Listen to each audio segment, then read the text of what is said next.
The Book of Heaven. Volume 28. I am always the prey of this divine Fiat who knows how to conquer with strength and gentleness. By its sweetness, it attracts me in an irresistible way. By his strength, he wins me in such a way that he can do with me what he wants. Oh! Holy will, since you make my conquest, let me do yours with your very strength and gentleness. And yielding to my continual supplications, come and reign on earth. Form your sweet enchantment to the human will, and let everything become divine will on earth. I was thinking of the divine will when my sweet Jesus was seen by manifesting himself in me. He said to me, "My daughter, if you knew what it means to fall prey to my divine will. The soul remains surrounded by our immutability and everything becomes immutable for it. Immutable, holiness, light, grace, love. The soul no longer feels the diversity of ways of being human, but the stability of the divine. Therefore, whoever lives in my divine will can be called heaven, which always remains fixed and stable in its place of honor among the stars. And if heaven moves, as it is in solidarity with the creation that moves, it does not change its place and does not move itself, but always remains immutable with all the stars. This is the soul that lives in my divine will.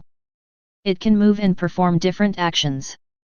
But as the soul will move in the power of my divine Fiat and in concert with my divine will, it will always be heaven and it will remain immutable in its property and the prerogatives which my supreme will has endowed it. On the other hand, the one who lives outside my divine Fiat, without its acting power, can be called from the name of these wandering stars that fall into space as if they had no fixed point. And these souls look like those stars that fall head first as if they had detached themselves from the vault of the sky. Such is the soul that does not live in my divine will. It changes at any time. And she feels in herself such a variety of changes that she gets tired of continually doing good. And if some spark of light comes out of this soul, it is like the light of one of these stars that disappears immediately. It can be said that this is the sign to know if a soul lives in the divine will, the immutability of the good. And the sign to know if one lives in the human will, the soul changes at all times. After which I followed the deeds of the divine Fiat.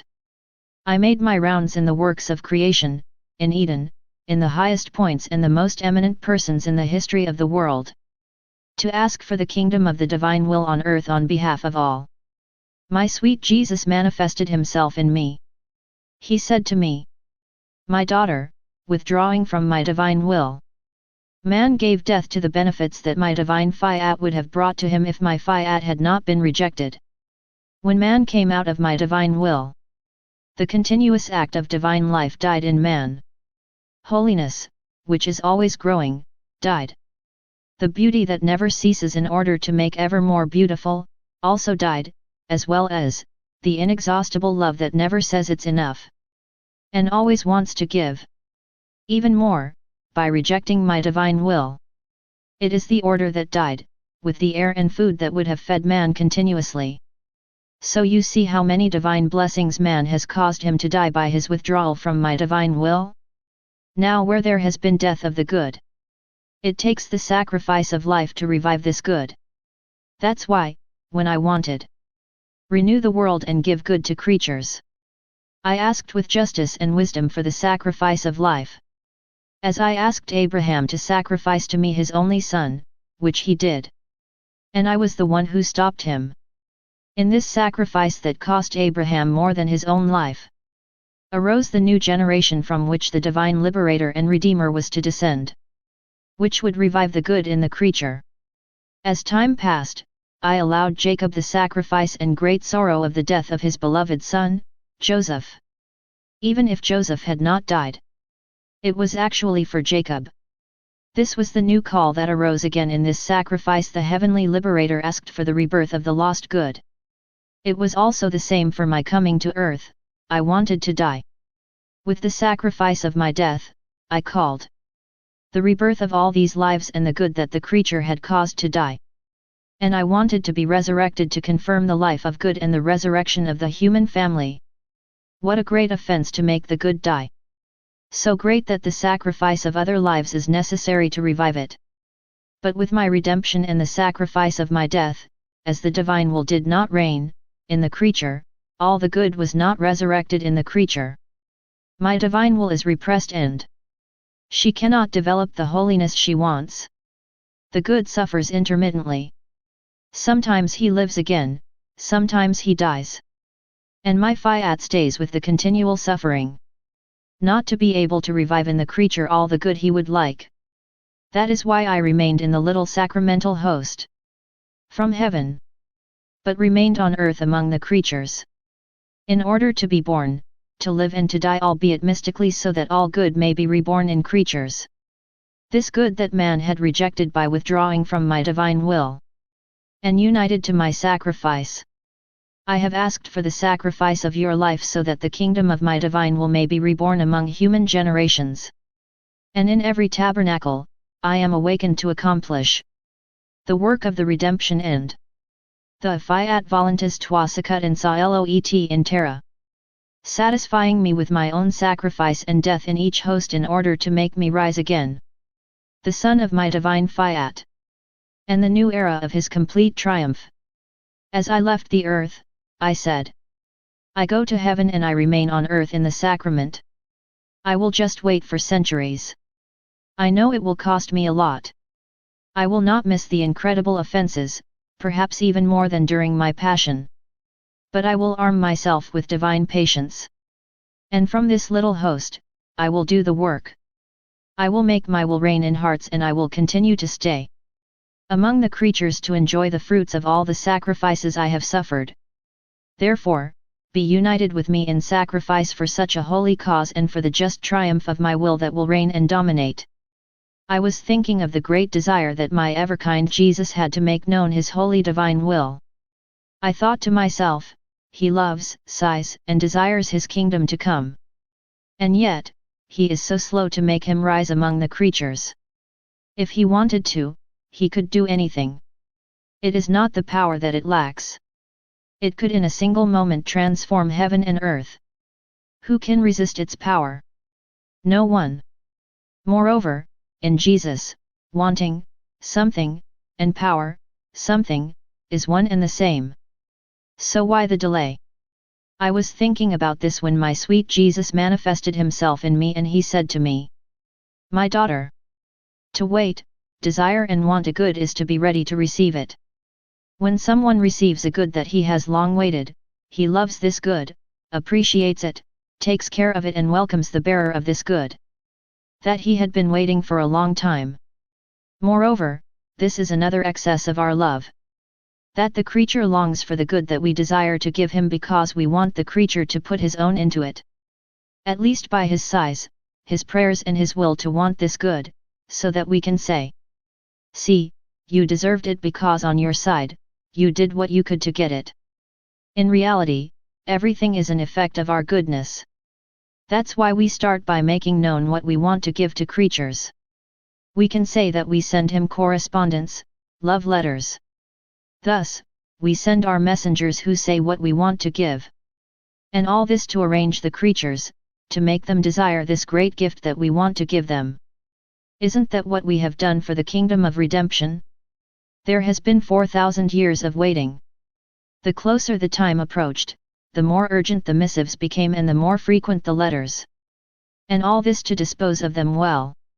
It is the same for the kingdom of the divine will. I delay because I want that they know him, that they pray for his coming, that they desire his reign and that they understand the greatness of this gift so that I can say to them, you have willed and deserved him, and he comes to reign among you. Through your knowledge, prayers, and desire, you have formed his chosen people where I can rule and rule. Without a people, a kingdom cannot be formed. And this is also the reason why it is necessary that we know that my divine will wants to reign on earth, so that they may pray, desire and dispose to form his people.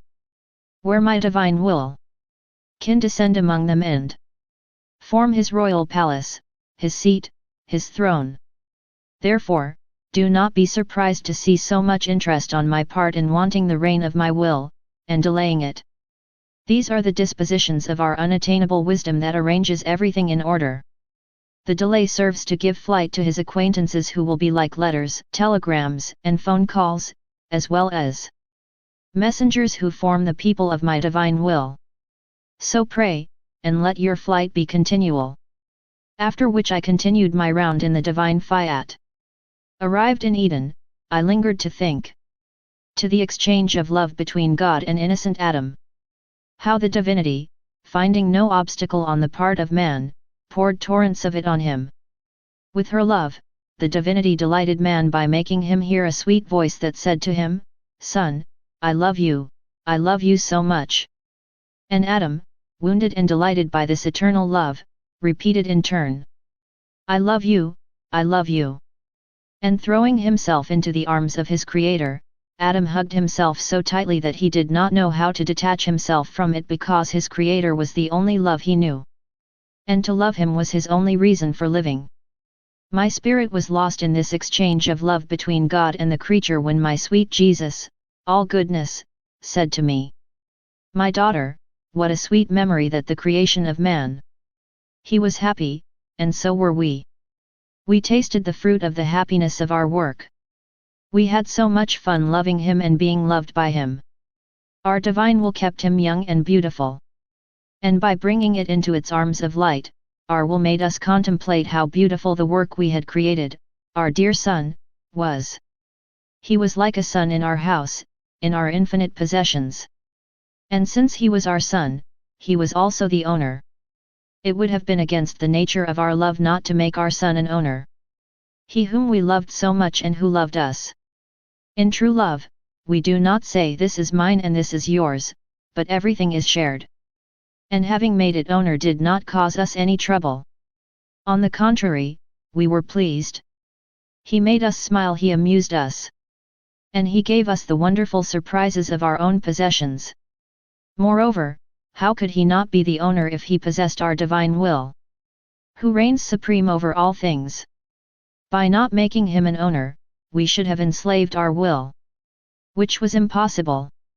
There is no slavery where our will reigns. But everything is property. Therefore, as long as man lived in our divine Fiat, he did not experience slavery. When man sinned by withdrawing from our divine will, he lost property and enslaved himself. What a change! From son to servant. He lost the command over created things and became the servant of everything. As he withdrew from our divine Fiat, man felt shaken to its foundations. And his very person wavered.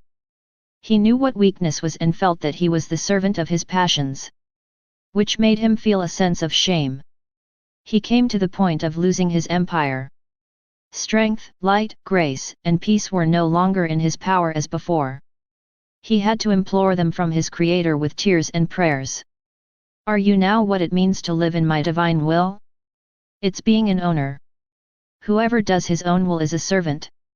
Surprised by what Jesus had said, I said to him, "My love, if it is consoling to hear you speak of your divine will, it is also painful to hear about the evil of the human will."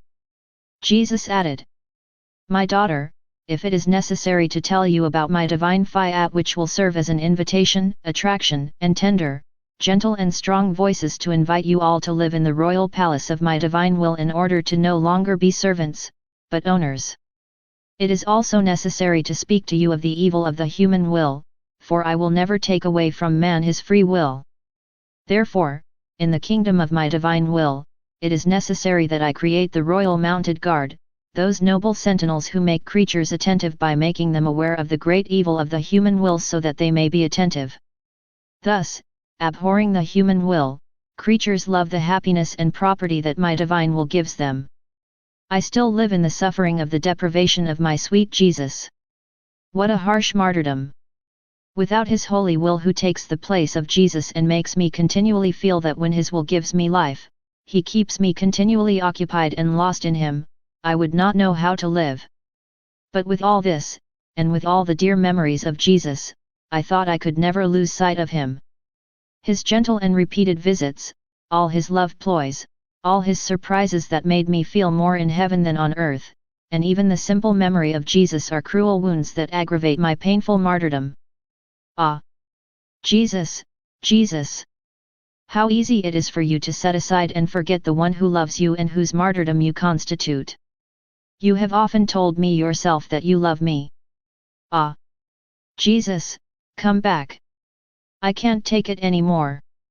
But as my poor soul felt a fever that wanted Jesus and awkwardly deliriously, my sweet Jesus manifesting himself in me and taking me in his arms, almost to put an end to my clumsiness, he said to me, "My daughter, calm down, calm down.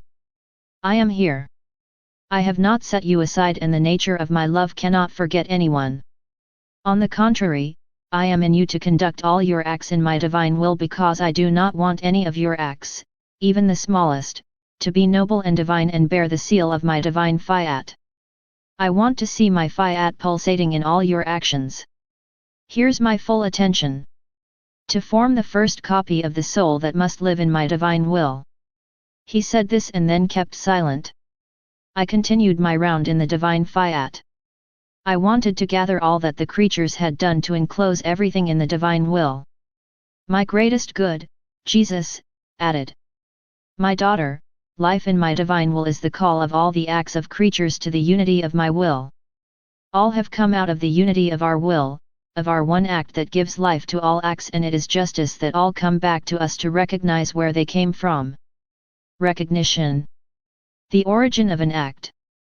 Of the one who gives life to so many acts, and in what way, is the most beautiful tribute to our power and wisdom. Which, by a single act, is the life of all acts.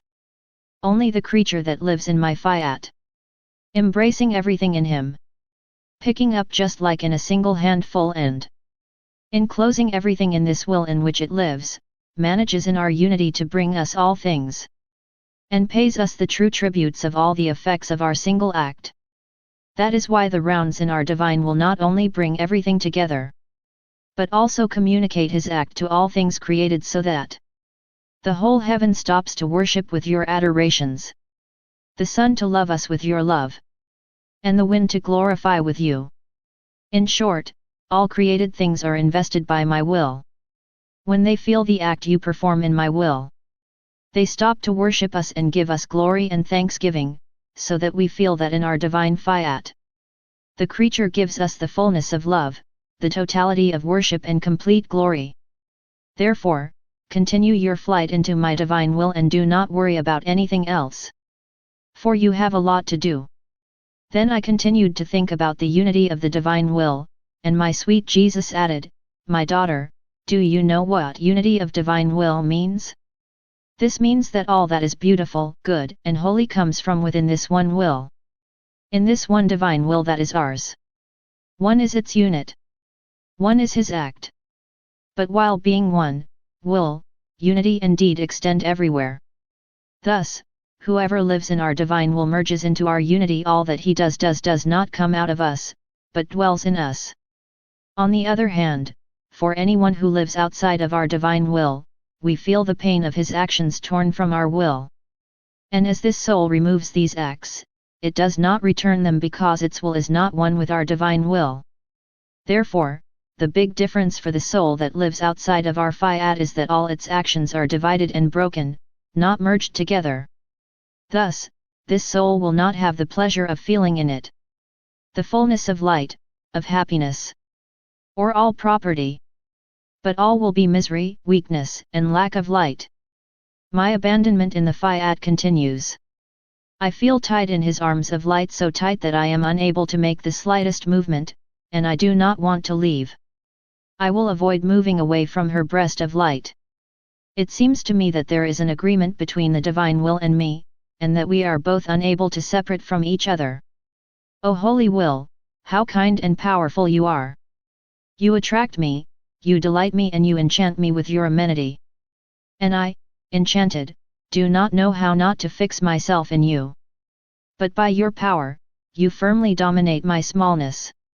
You pour out in torrents so that I have lost the way out of its endless light. But what a happy loss! Oh! I beg you, adorable Fiat, that all also lose the way, so that they know only the one who leads in your divine will. But how can creatures know such a good? I was thinking of this when my sweet Jesus, making himself heard in me, said to me, "My daughter, the knowledge of my divine will are paths that can lead creatures into the arms of light of my divine Fiat. Knowledge is seeds. And this seed marks the beginning of the birth of my divine will in the creature. Each knowledge will be like a small sip of life that will form the maturity of this divine life in the creature. That's why I told you a lot about my divine Fiat.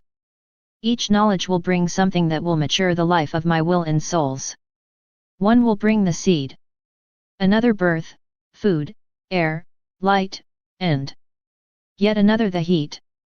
Each knowledge contains a higher degree of maturity.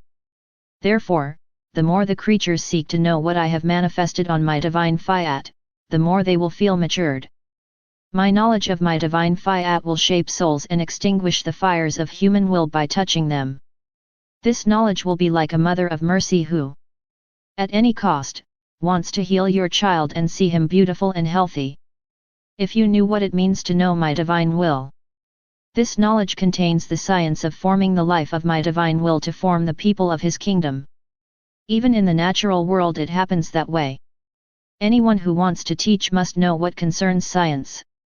If he does not want to apply himself to knowing the sciences, he will never be prepared to be a teacher. And depending on the degree of science he studied, his degree of education will be higher or lower. With a little science, he could have the training of an elementary teacher. If he has a lot of science, he could have the preparation to be a teacher in a higher school. Thus, according to what is known in the arts as in the sciences, they are all the better trained in this good they know, and able to make others grow the good of science and art that they possess.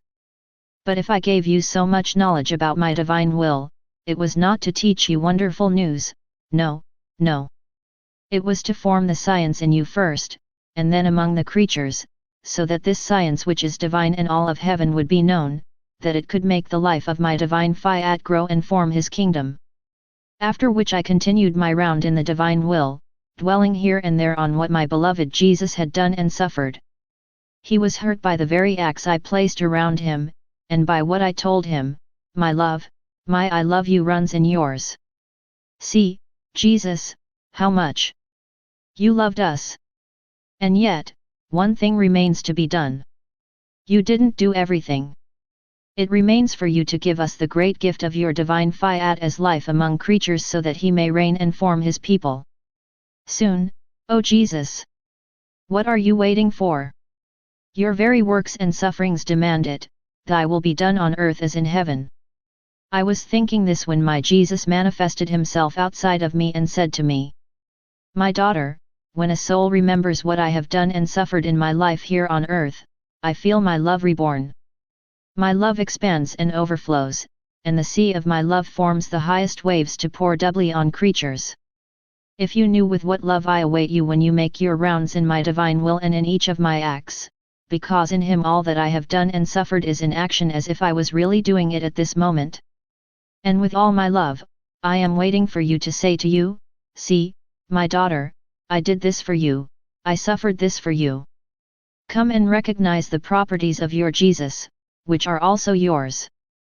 My heart would suffer if the little girl of my divine will did not recognize all my possessions.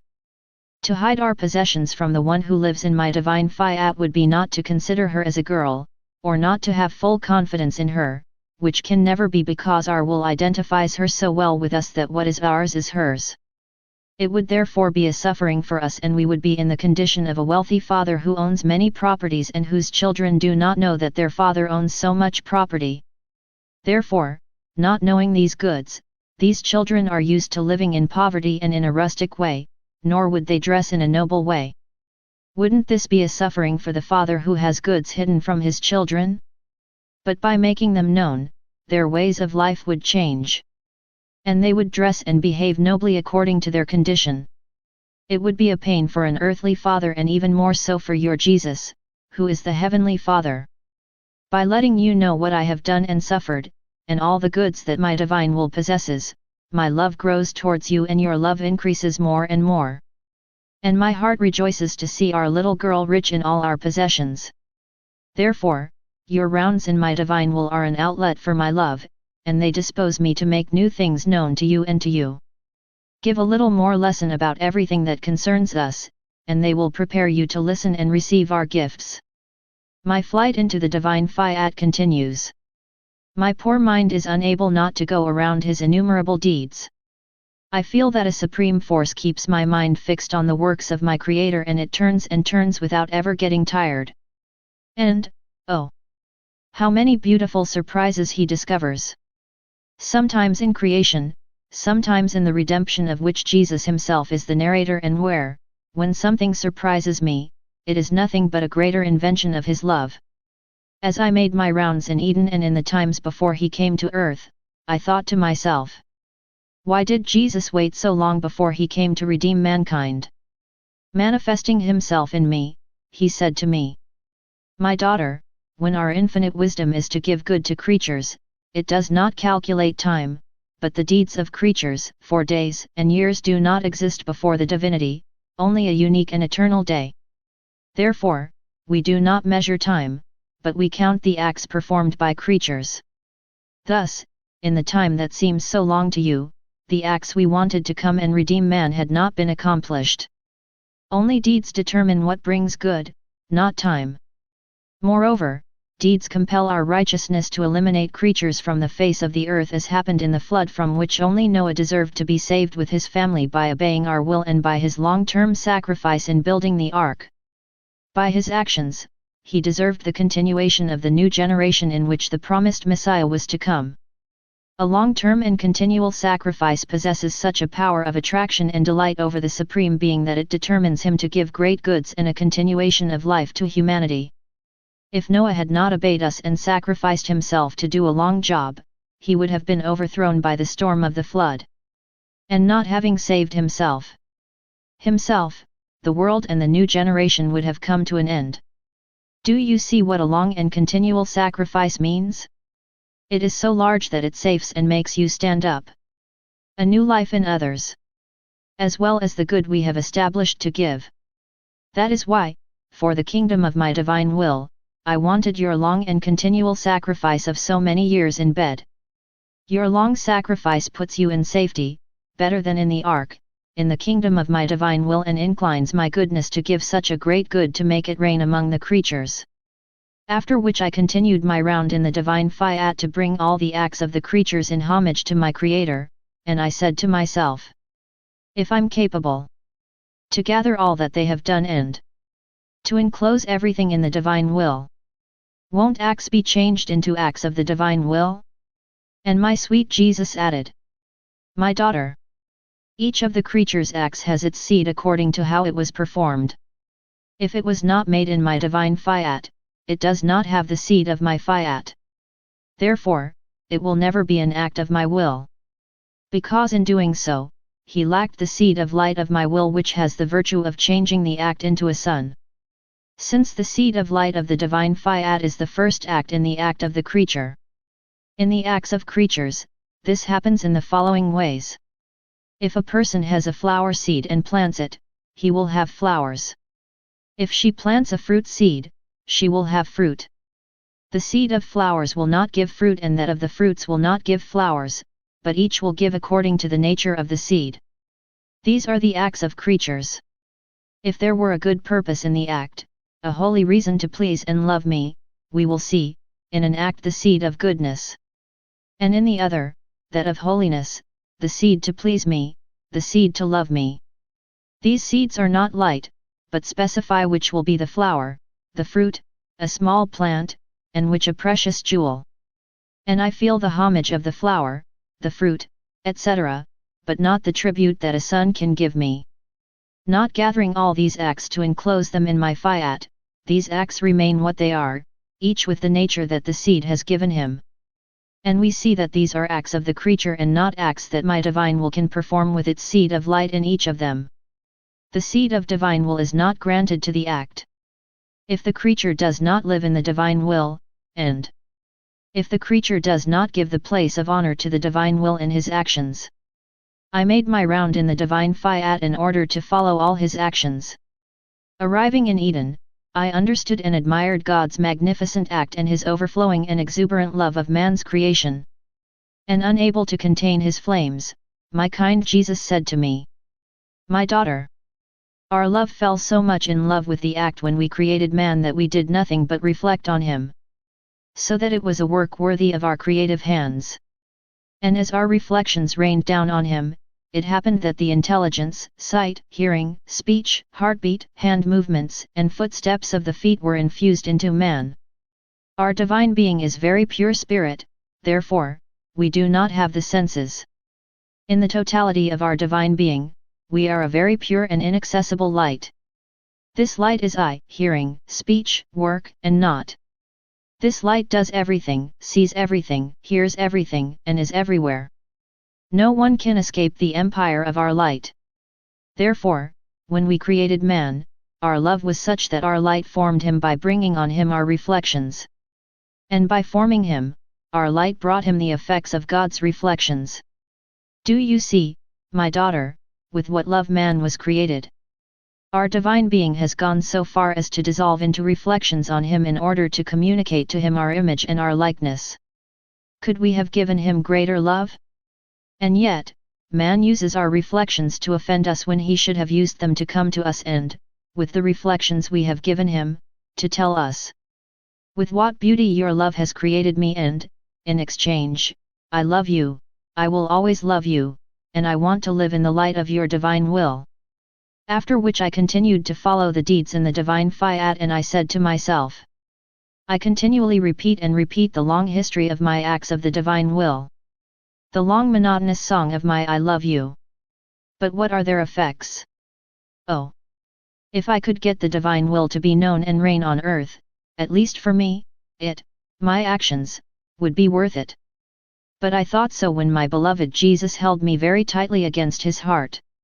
He said to me, "My daughter, firmness in the request forms the life of the good that is requested, disposes the soul to receive the good it wants, and pushes God to grant the requested gift.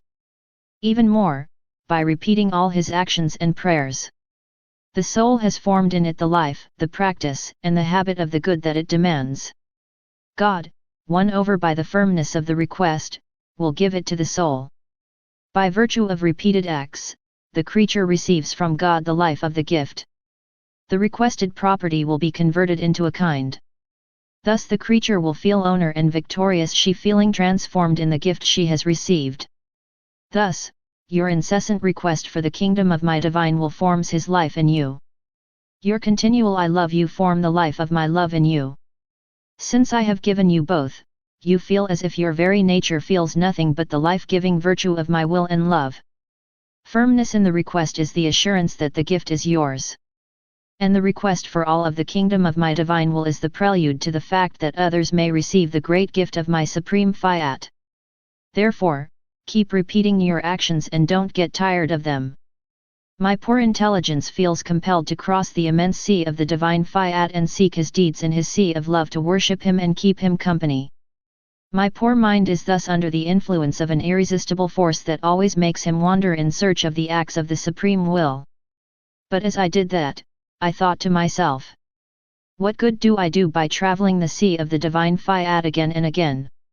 My sweet Jesus said to me, "My daughter, every time you travel the sea of my divine will, all that you take in him forms your little drops in our sea, which disperse in it to be inseparable from it. We feel your little drops that love us to form one life with us. And we say, the newborn of our will loves us in our sea, not outside. It is right that we grant her the rights to come to our sea as often as she wants. More than that, she only wants what we want. And it is our greatest joy to see it bring to us in its small bosom the whole of our divine will that overflows from all sides while it remains eclipsed in its light. We like to see his smallness locked in our light. If you feel this irresistible force to come and make your little rounds in our sea, it is the dominant force of our Fiat that likes to see your smallness form the drops of light in its sea. This is what it means to enter into the first act of our will, the creature takes its place in it and forms its drops. Also, consider yourself very wealthy to make rounds in our Fiat." After which I followed the acts of the divine Fiat in creation. It seemed to me that everything throbbed with the Creator's love for creatures. The sky, the stars, the sun, the air, the wind, the sea, and all things created are in perfect harmony with each other, so that while being distinct, they live merged together. This is so true that where there is sunlight, we find in the same space the air, the wind, the sea, and the land, but each with his distinct palpitation of love towards the creature. I was thinking about this and other things when my kind Jesus, hugging me very tightly, said to me, "My daughter, our love in creation was exuberant, but always towards man.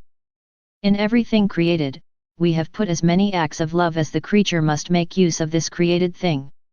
Our divine Fiat maintains balance throughout creation and is its perpetual life. When he sees that the creature is about to use sunlight, he sets our love in motion so that our love is contained in the light that the creature receives. If the creature drinks water, our love manifests itself to say to the creature that drinks, 'I love you.' If the creature breathes, our love repeats to him, 'I love you.'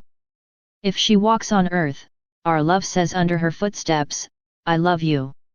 There is nothing for the creature to take, touch and see, how our love does not make its happy encounter with the creature by saying 'I love you,' to give him love. But do you know that it is the reason for so much insistence of our love? It is so that we receive the encounter of the creature's love in everything it takes. Thus, infinite love wanted to meet finite love to form one and put the balance of God's love in the creature. The creature uses the created things without even thinking that our love goes to meet him in the things he takes to make him hear our repeated chorus. I love you, I love you. She uses herself without even looking at the one who sends her the created things. Thus the love of the creature remains unbalanced. Because it does not meet our love, the love of the creature loses its balance and remains disordered in all its actions. For he has lost the divine balance and the strength of the love of his Creator. Also, be attentive in your exchanges of love in order to make reparation for so much coldness on the part of the creatures. After which I continued my rounds in the acts of the divine will. I said to myself, what's the point of doing and redoing all my rounds in the supreme Fiat to follow his actions? My sweet Jesus added, my daughter, all life needs food. Without food, the person is not formed and does not grow. And if the person lacks food, there is a danger that his life will be taken away. Now, following my will, uniting yourself with his deeds, making and redoing your rounds in it, serves to form the nourishment to nourish and form the life of my will in your soul, and to make it grow. My will does not know how to feed on other acts, except the acts performed in our will. Nor can it form in the creature or grow, unless the creature enters into our will. And by the union of the creature's actions with my divine will, my will forms its birth of light to form its life as the divine will in the creature. The more the creature forms acts of divine will, the more it unites with the acts of divine will and lives in it. The more abundant is the food that the creature forms to nourish the life of my will and make it grow faster in its soul. Therefore, by making your rounds in my will, it is the life that you form. Its food, which serves the development of the life of my divine will in your soul, and which serves to prepare food to nourish my will in other creatures. Also, be attentive and do not want to stop. My abandonment in the Fiat continues. By following his actions, I was thinking about and I accompanied the very bitter pains of my sweet Jesus. I thought, how I want to defend Jesus and prevent him from receiving new offenses. Manifesting himself in me and holding me in his arms, he said to me, my daughter, if you want to defend me in such a way that offenses no longer reach me, make reparation to me in my divine will. For by making reparation in my will, you form a wall of light around me. And if they offend me, their offenses will remain outside this wall of light. They will not go inside. I will feel protected by this wall of light, that is, by my very will. I will be able to be safe there. Thus, your love in my divine will form for me a wall of love and light.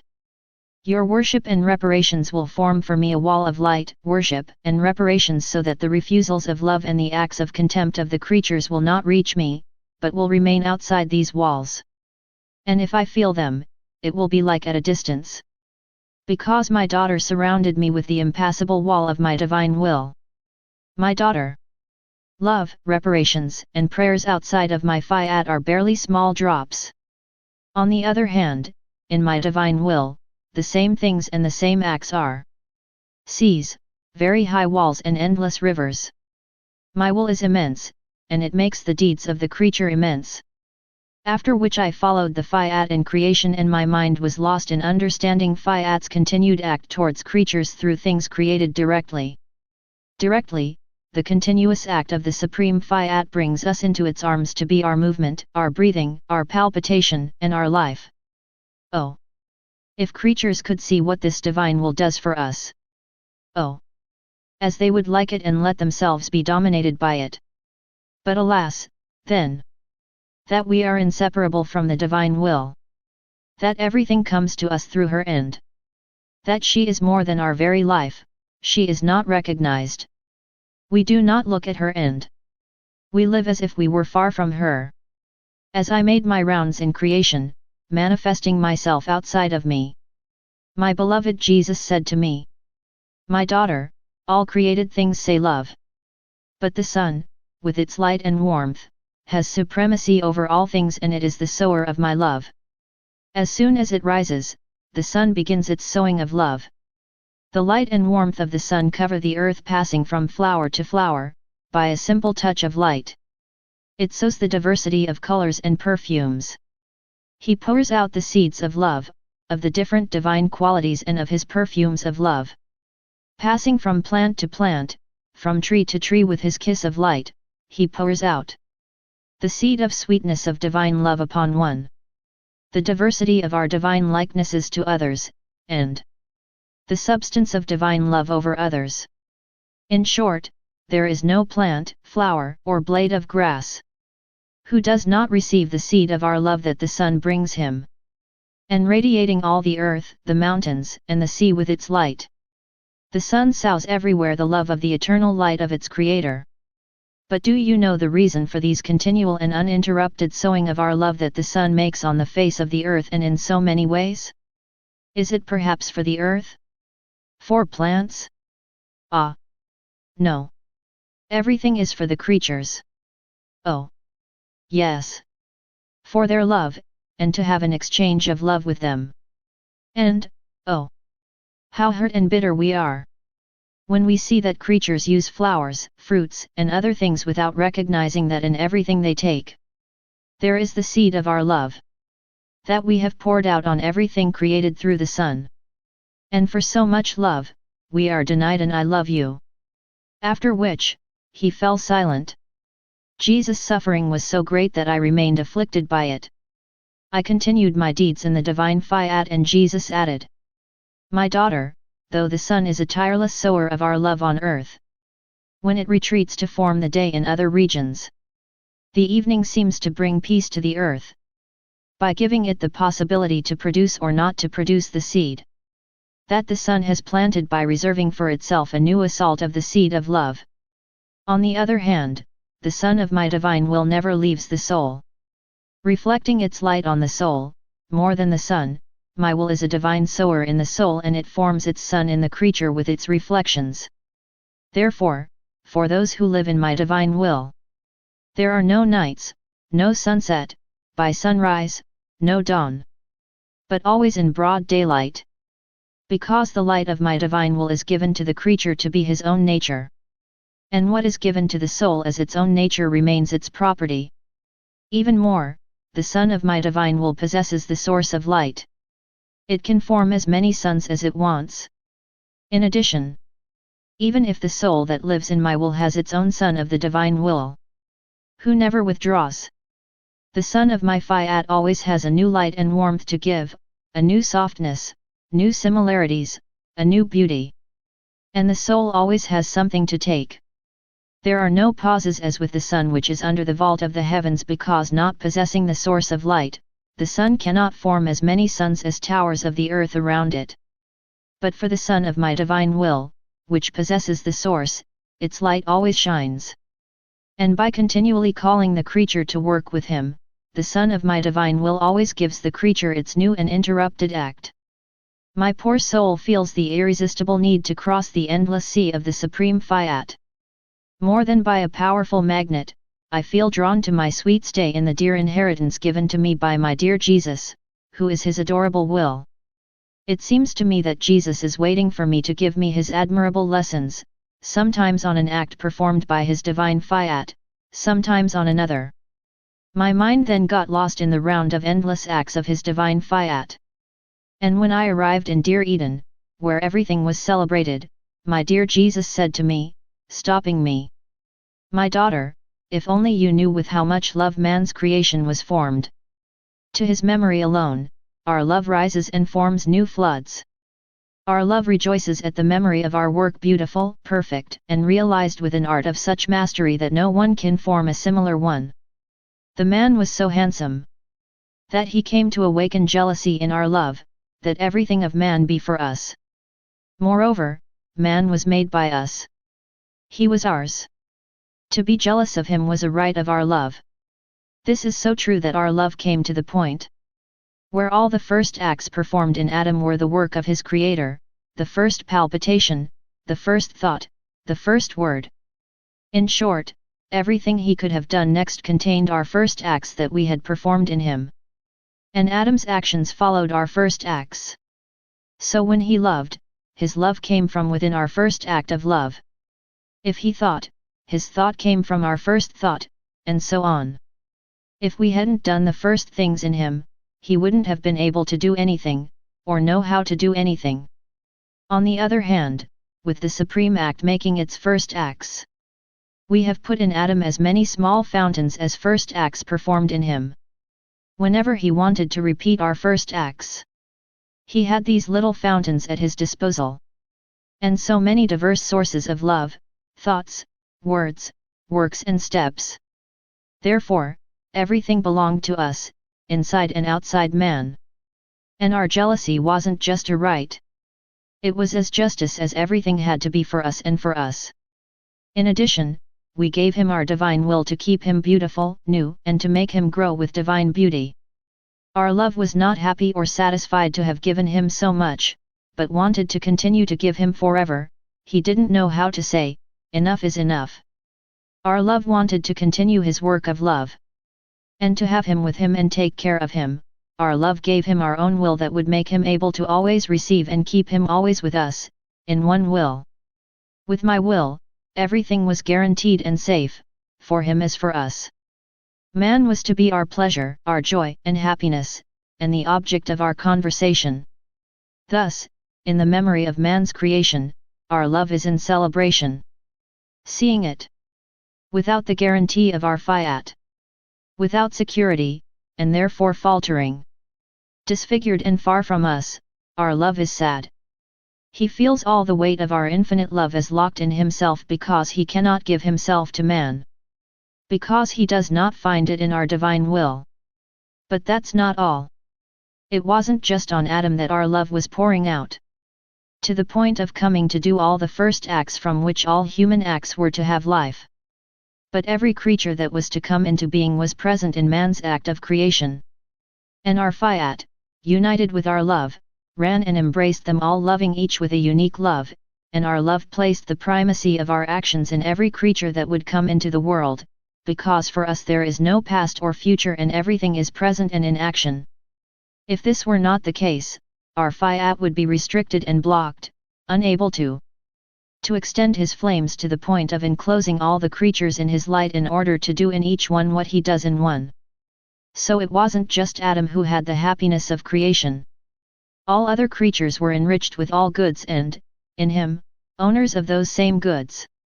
Moreover, all the acts that God performs in one creature, the other creatures acquire the right to do so, except those who do not want to make use of these acts. Isn't that what happens in the redemption? As the sovereign Lady of Heaven had the blessing of conceiving me and giving birth to me, all other creatures acquired the rights to the blessings of redemption. And all of them have acquired the right to receive me in their hearts. And only the ungrateful creature who does not want me remains deprived of me. My daughter, by disobeying our will, Adam lost our kingdom. And for him, all the goods of our Fiat were without the nourishing and life-giving life of our divine will. It can be said that he was like the destroyer of the goods of the kingdom of my divine will in his soul, for these goods, if they lack life-giving virtue and continual nourishment, gradually lose their lives. You must know that to revive these goods in creatures, it was necessary for a creature to recall my Fiat in its soul and refuse it nothing to let it reign freely in it. My Fiat will then be able to administer again to the goods its invigorating and nourishing virtue, to bring back to life the destroyed goods. That is why my divine will, by subjugating you, and you by accepting to be subjugated, has revived its life-giving virtue in your soul. And calling you to his abode, my will nourishes you in order to recall in you all his possessions. All the acts that you perform in my divine will, making and redoing your rounds in his deeds, and your continual request for his kingdom on earth, are nothing but food that my will gives you. This is the right for other creatures to receive again the kingdom of my divine will with the life of all its possessions. When I want to grant good to all creatures, I place its source in a creature. From this source, I open many channels and give everyone the right to take the goods that this source owns. Therefore, be attentive and may your flight into my divine will be continual. It seems to me that my sweet Jesus has the desire to speak of the overflowing love with which man was created. He wants to tell his story, to make known the intensity of his love and to attract the sympathy of his little girl, to give him the reason why he loves her so much and why he has the right to be loved. Then, making my rounds in his divine will, and arriving in Eden, he continued, "Daughter of my divine will, I want to let you know all the details of man's creation, so that you may understand the excess of our love and the right of our Fiat to rule over him. You should know that, in the creation of man, our divine being found himself in the situation of the necessity of our love for him, to have to love him, because everything we gave him, did not remain detached from us, but was transfused into us. This is so true that by blowing into him, we have infused life into him. We have not detached our breath from the one we have created in him, but we made his breath identical to ours, so that when the man breathed, we felt his breath in ours. The word was created with our Fiat. Pronouncing the word on the lips of the man, with our Fiat, the word did not remain detached. It was a great gift to man from within our divine will. If we have created in him love, movement and steps, this love has remained linked to our love, this movement to our movements and these steps with the communicative virtue of our steps in his feet. We felt the man in us, and not outside of us. Not the sun far from us, but close to us. Or rather, merged into us. How could we not love him? If he were ours? If his life was in the continuation of our actions? Not to love him would go against the nature of our love. And then, who does not love what belongs to him and who was formed by him? Therefore, our Supreme Being has found itself, and is even now in the situation of the need to love man. Because man is still and always now what we have created. We feel his breath in ours. His word is the echo of our Fiat. We have not removed all our belongings. We are the immutable being and are not subject to change. We have loved and we love. This love is such that we put ourselves in the condition of necessity to love it. This is the reason of all our love ploys. And for this last assault by which we want to give him the great gift of our Fiat, so that he may make him reign in his soul. Because without our will, man feels the effects of the divine life in him, but he does not perceive the cause. Therefore, he doesn't care about loving us. Our divine will make him feel what gives him life. Then even he will feel the need to love the one who is the first cause of all his actions and who loves him so much. I then continued my round in creation and my ever-kind Jesus added, "My daughter, look at the order that reigns throughout the universe. There are the heavens, the stars, the suns. Everything is orderly. Moreover, in the creation of man our divine being has spread the order of our divine qualities into the depths of his soul like so many suns. Therefore, we have spread the heaven of love in him. the heaven of our goodness, the heaven of our holiness, the sky of our beauty, and so on for everything else. After extending the order of heavens with our divine qualities, our Fiat, in the vault of these heavens, formed the sun of the soul. This one, with its warmth and light reflecting in it, must grow and preserve our divine life in the creature. And as our divine qualities designate our Supreme Being, these heavens extended in man indicate that he is our abode.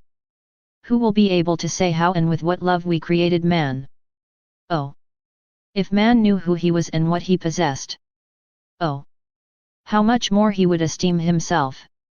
How careful he would be not to taint his soul! How he would love the one who created him with so much love and grace! My surrender into the divine will continues. His light eclipses me, his strength chains me and his beauty delights me, so much so that I feel nailed without the possibility of leaving the thought of such a holy will or of preventing me from looking at him. His life kills me and I get lost in his immensity. But as my spirit was lost in the omnipotent Fiat, my sweet Jesus manifested himself in me and, hugging me, he said to me, "My daughter, my divine will always runs to the creature as a first act of life to make it happy, embrace it and rid it of the weight of all human acts. For all that is not my will in the creature is hard, heavy, and oppressive. My will empties the creature of all that is human and makes everything light by its breath. Therefore, the sign that the soul lives in my divine will is to feel happy in itself. For my will is happy by nature and cannot bring misfortune to those who live in it. Because she does not possess or want misfortune. My divine will cannot change its nature. So, anyone who lives in my Fiat feels in itself the virtue that gives happiness and feels a vein of happiness flowing in everything he does, which makes every act, every suffering, and every sacrifice light. This happiness brings with it the exclusion of all evils and fills the creature with incredible strength, in such a way that in all truth the creature can say, I can do anything and I manage to do everything because I feel transmuted into divine will. It made you flee out of me, weakness, miseries, and passions. My will itself, made happy by the divine will, wants to drink in large sips his divine happiness and does not want to live on anything other than the divine will. Unhappiness, bitterness, weaknesses, and passions do not enter into my will, but remain outside. The balsamic air of my will softens and strengthens everything. The more the soul lives in my will and repeats its deeds in my divine will, the more it acquires degrees of happiness, holiness, strength, and divine beauty. Even in created things, the soul feels the happiness that these things bring from their Creator. My divine will wants the creature that lives in it to feel the nature of its happiness. Thus, my divine will makes the creature happy. In sunlight, in the air it breathes, in the water she drinks, in the food she takes and in the flower that delights her. In short, in all things, my will makes the creature feel that my will can give nothing to the creature but happiness. Therefore, heaven is not far away, but inside the soul. He wants to see her happy in everything. I then continued my round in creation to follow the divine Fiat in all things created. I looked at everything to put my usual I love you in order to love it in return for so much love spread throughout the universe. But my mind wanted to interrupt the race of my continual I love you by saying to myself, is the life of this I love you that I repeat in me? I was thinking of this when my sweet Jesus, clutching me very tightly against him, said to me, my daughter, you have forgotten that only one I love you in my divine will has virtue. After being told once, never stop saying I love you, I love you. The I love you in my divine will is life. And life cannot cease to live, it must have its continual act. My Fiat does not know how to do finished acts. And everything a creature does in him, acquires continual life. Breath, pulsation, and continual movement are necessary to live. Thus the acts performed in my divine will, having their beginning in her, are changed into life. Like life, they acquire the continuation of the same act, without ever stopping. Therefore, I love you is nothing but the continuation of your first. I love you.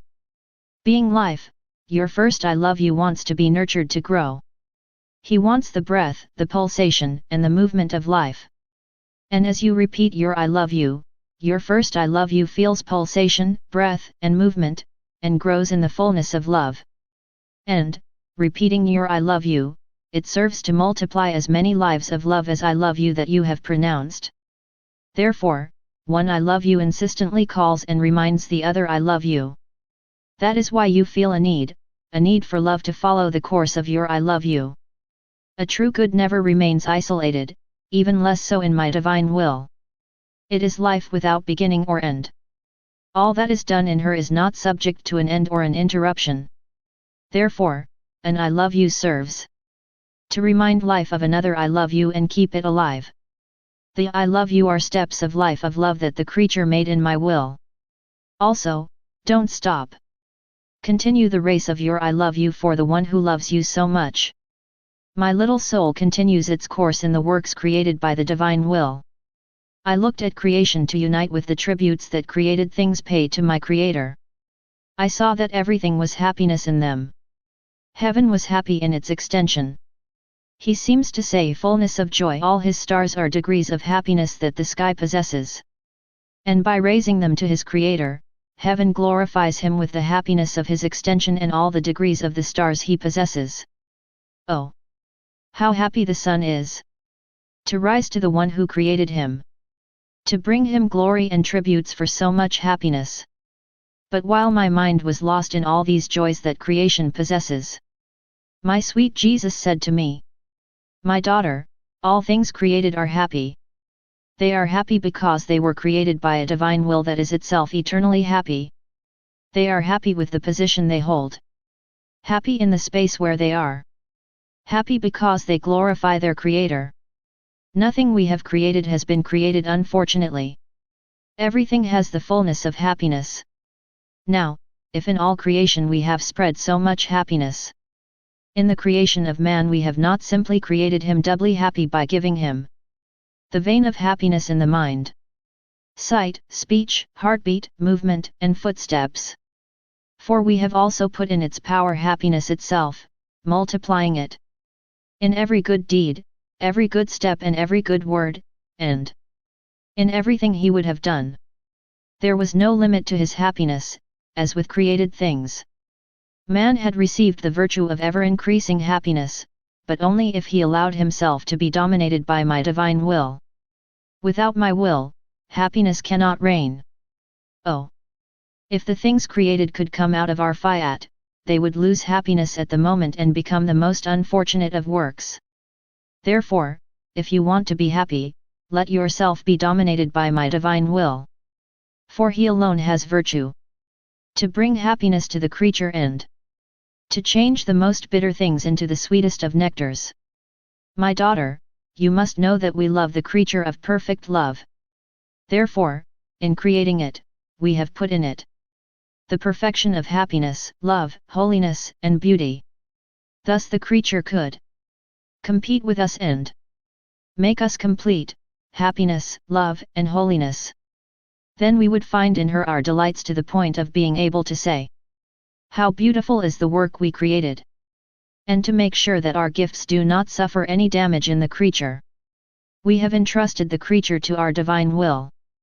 This one would be the life of the creature to watch over our happiness, our love, our holiness, and our beauty in the creature by making them always grow. By rejecting our divine will, all goods come to an end. There is no greater misfortune than not to let oneself be dominated by my divine will. For she alone is the conservative and the call of our goods in the creature. As usual, I followed the deeds of the divine will in creation. I understood that creation is so united to its Creator that it resembles a limb in union with its body and who, by virtue of this union, feels warmth, movement, and life. I was thinking of this when my ever-kind Jesus said to me, "My daughter, everything created is for me a separate member and is therefore useful to me in maintaining the order and life of creation. And through creation, I use it to manifest sometimes my mercy, sometimes my power and sometimes my justice.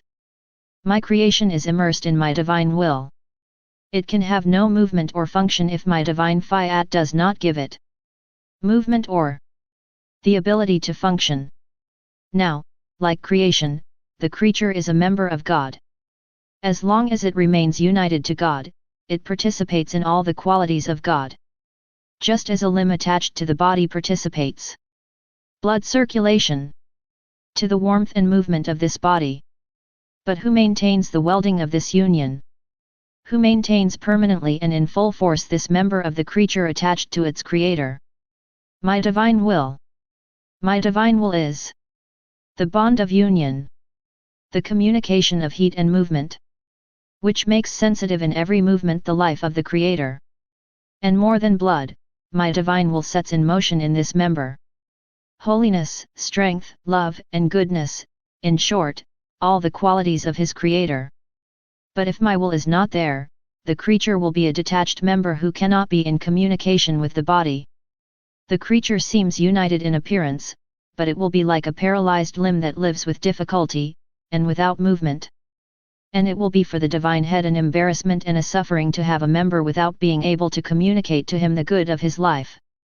After which, he added, my daughter, my divine will brings together all that belongs to her. Jealous of his actions, my divine will does not let even one be lost. For each of his acts contains an infinity, a complete eternity that never ends. Therefore, these are acts that should not be lost. And when my Fiat forms its acts, the love and jealousy of its act are so great that my Fiat keeps it within it of light, as a glory and triumph of the power of his works. Now, when the soul lives in my divine will and encloses its actions in my will, it becomes an act of divine will. Then, by itself, the soul repeats all the acts that the divine will does and gives to the divine will the glory and reciprocity of the divine acts of the creature. So, oh, how my divine Fiat feels triumphant over this creature when he finds in it a pure act of his will.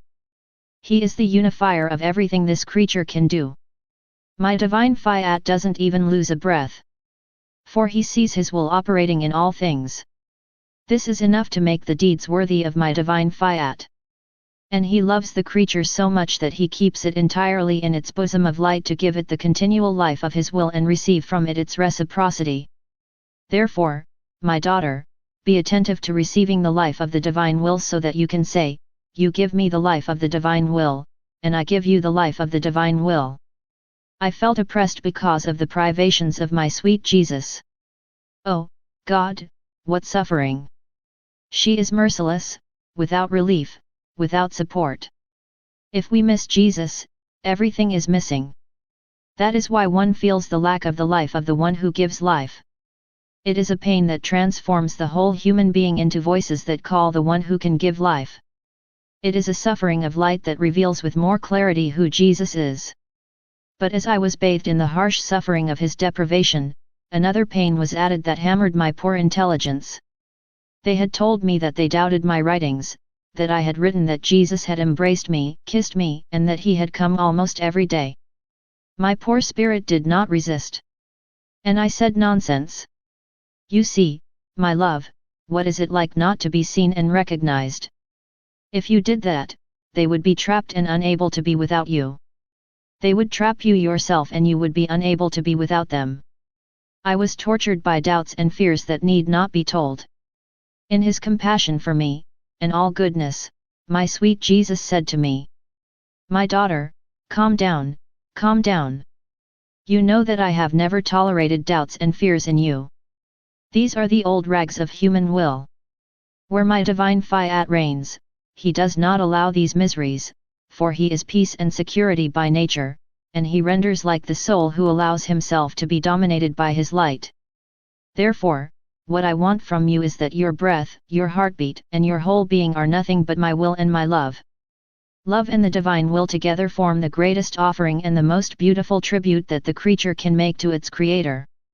It is the act that most closely resembles our act. Aussi, continuons à toujours nous aimer sans jamais interrompre notre amour. A divine will always fulfilled and a love never interrupted, this is the greatest thing that can exist in heaven and on earth. This belongs only to our divine being and to the one who surrenders to our will. And then, my daughter, why grieve you so much for what they said? I am the author of laws and no one can submit to me to another law. I do what I want and what I like. The disposition of souls, the fulfillment of my purpose on a soul, this is a right that I reserve for myself, and for myself alone. What is the most serious?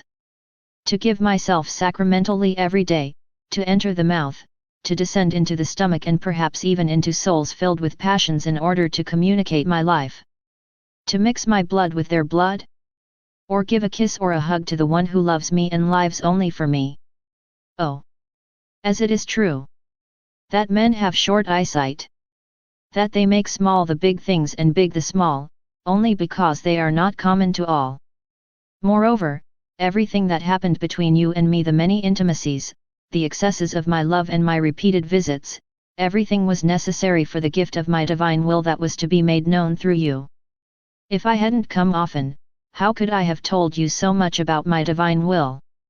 If I had not made my seat in your heart as in a living temple, my lessons would not have been so continuous. Therefore, they must understand that everything I did to your soul was necessary for my divine will, which is worthy of all things. Everything was necessary to make so many love condescensions heard, to make them understand how much I love the creature and how much I can love it, to raise it to my pure love and the full trust it must have in the one who loves it so much. Because if there is not total trust between the Creator and the creatures, they cannot be raised to live in my divine will. Lack of trust is always an obstacle to the union between the Creator and the creature. This is what prevents the flight to the one who loves him so much. This is what makes the creature live at ground level. And even if the creature does not fall, the lack of confidence makes him feel the strength of his passions. Moreover, lack of trust has been the weak point over the centuries. It has even happened that good souls have been delayed on the path of virtues because of lack of trust. To chase away that lethargy produced by the spirit of lack of confidence, I wanted to show me all love towards you, and with intimacy, better than a father for his daughter. Call you not only you, but also all other souls, to live like children and to be cradled in my arms. I enjoyed it, and so did you. How beautiful it is that the creature is all love and trust towards me. I can then give her what I want and she is not afraid to receive what she wants. Then, with true trust installed between me and the creature, the greatest obstacle to making my divine will reign in souls was removed. Therefore, my daughter, I know the purpose of my plans, what they should do, and what I do great and beautiful when I choose a creature. And the creatures, what do they know about this? As a result, they always have something to say about my works. And this was not spared me during my brief existence on earth when my most holy humanity was among the creatures and I was all love for them. If I got too close to sinners, they found something to complain about, that it was not appropriate for me to associate with them. And I let them say. And without taking care of them, I did. I went to even more sinners. I loved them harder to attract them to love me. If I performed miracles, they found fault with it because I was the son of Saint Joseph and the promised Messiah could not come from a craftsman.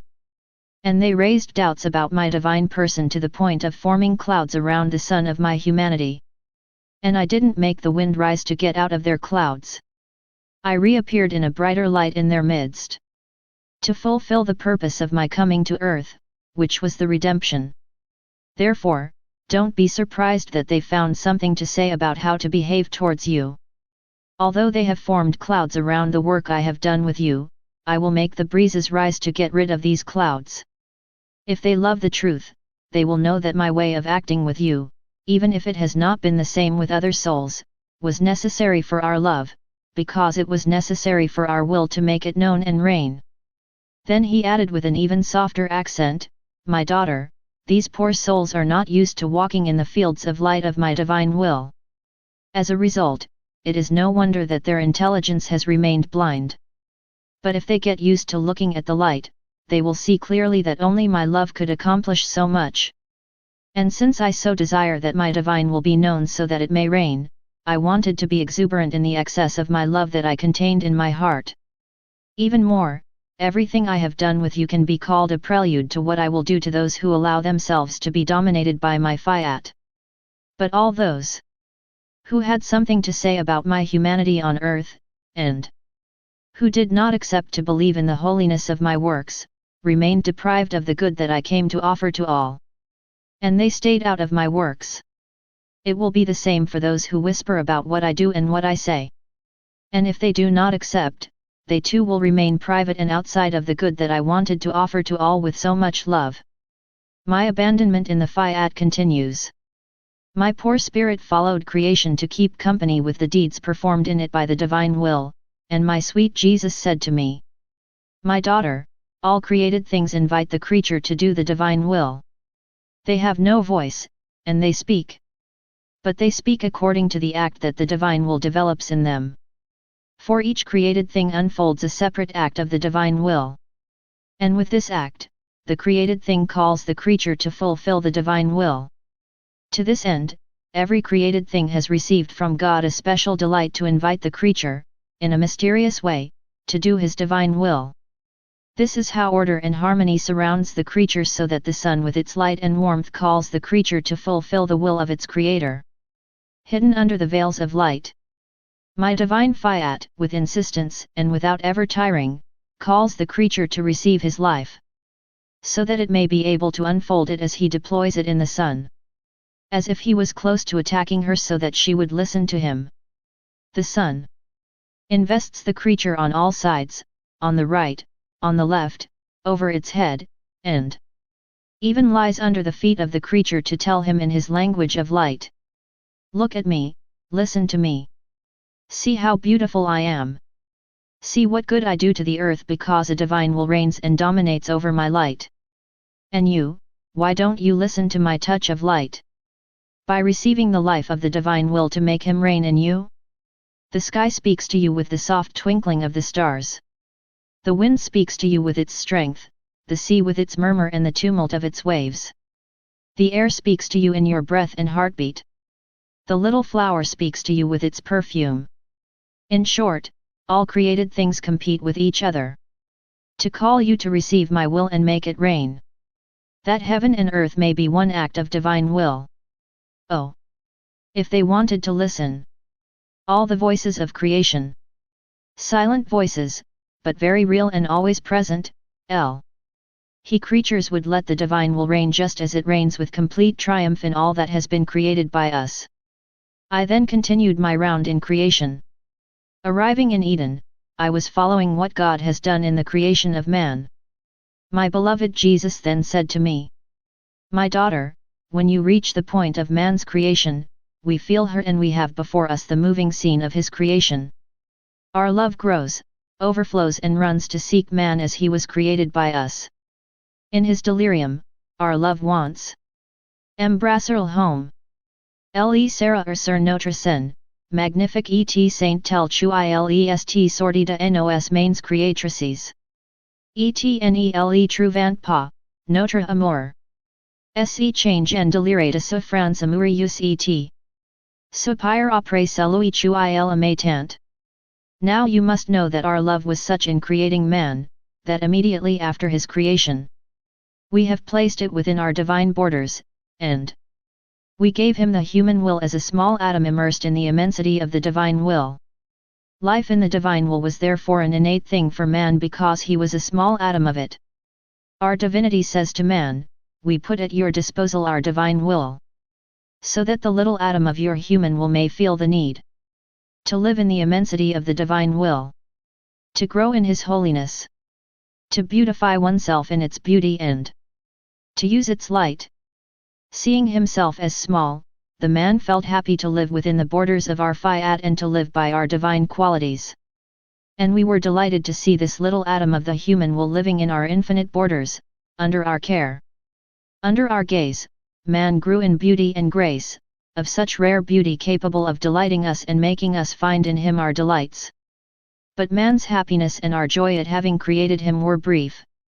This atom of human will did not want to live by the divine will, but by itself. It can be said that man repressed our will to live from his own because no matter how much he wanted to get out of our will, he could not find the There is no space to go to because there is no place where our will is not found. Therefore, whatever man's desire was not to live in our will, he had nowhere to go. Thus, while being in our divine fiat, he lived there as if he were not there. He lived voluntarily from his miseries and the darkness that he himself formed. It is after this that we sigh continuously, that man ceases to repress our will and rather represses the atom of its own will in order to that he may live happily and holily, and that we may find in him our delights. Oh! How much I longed after my heavenly homeland! I would have liked to disappear from the earth without ever seeing anyone there again.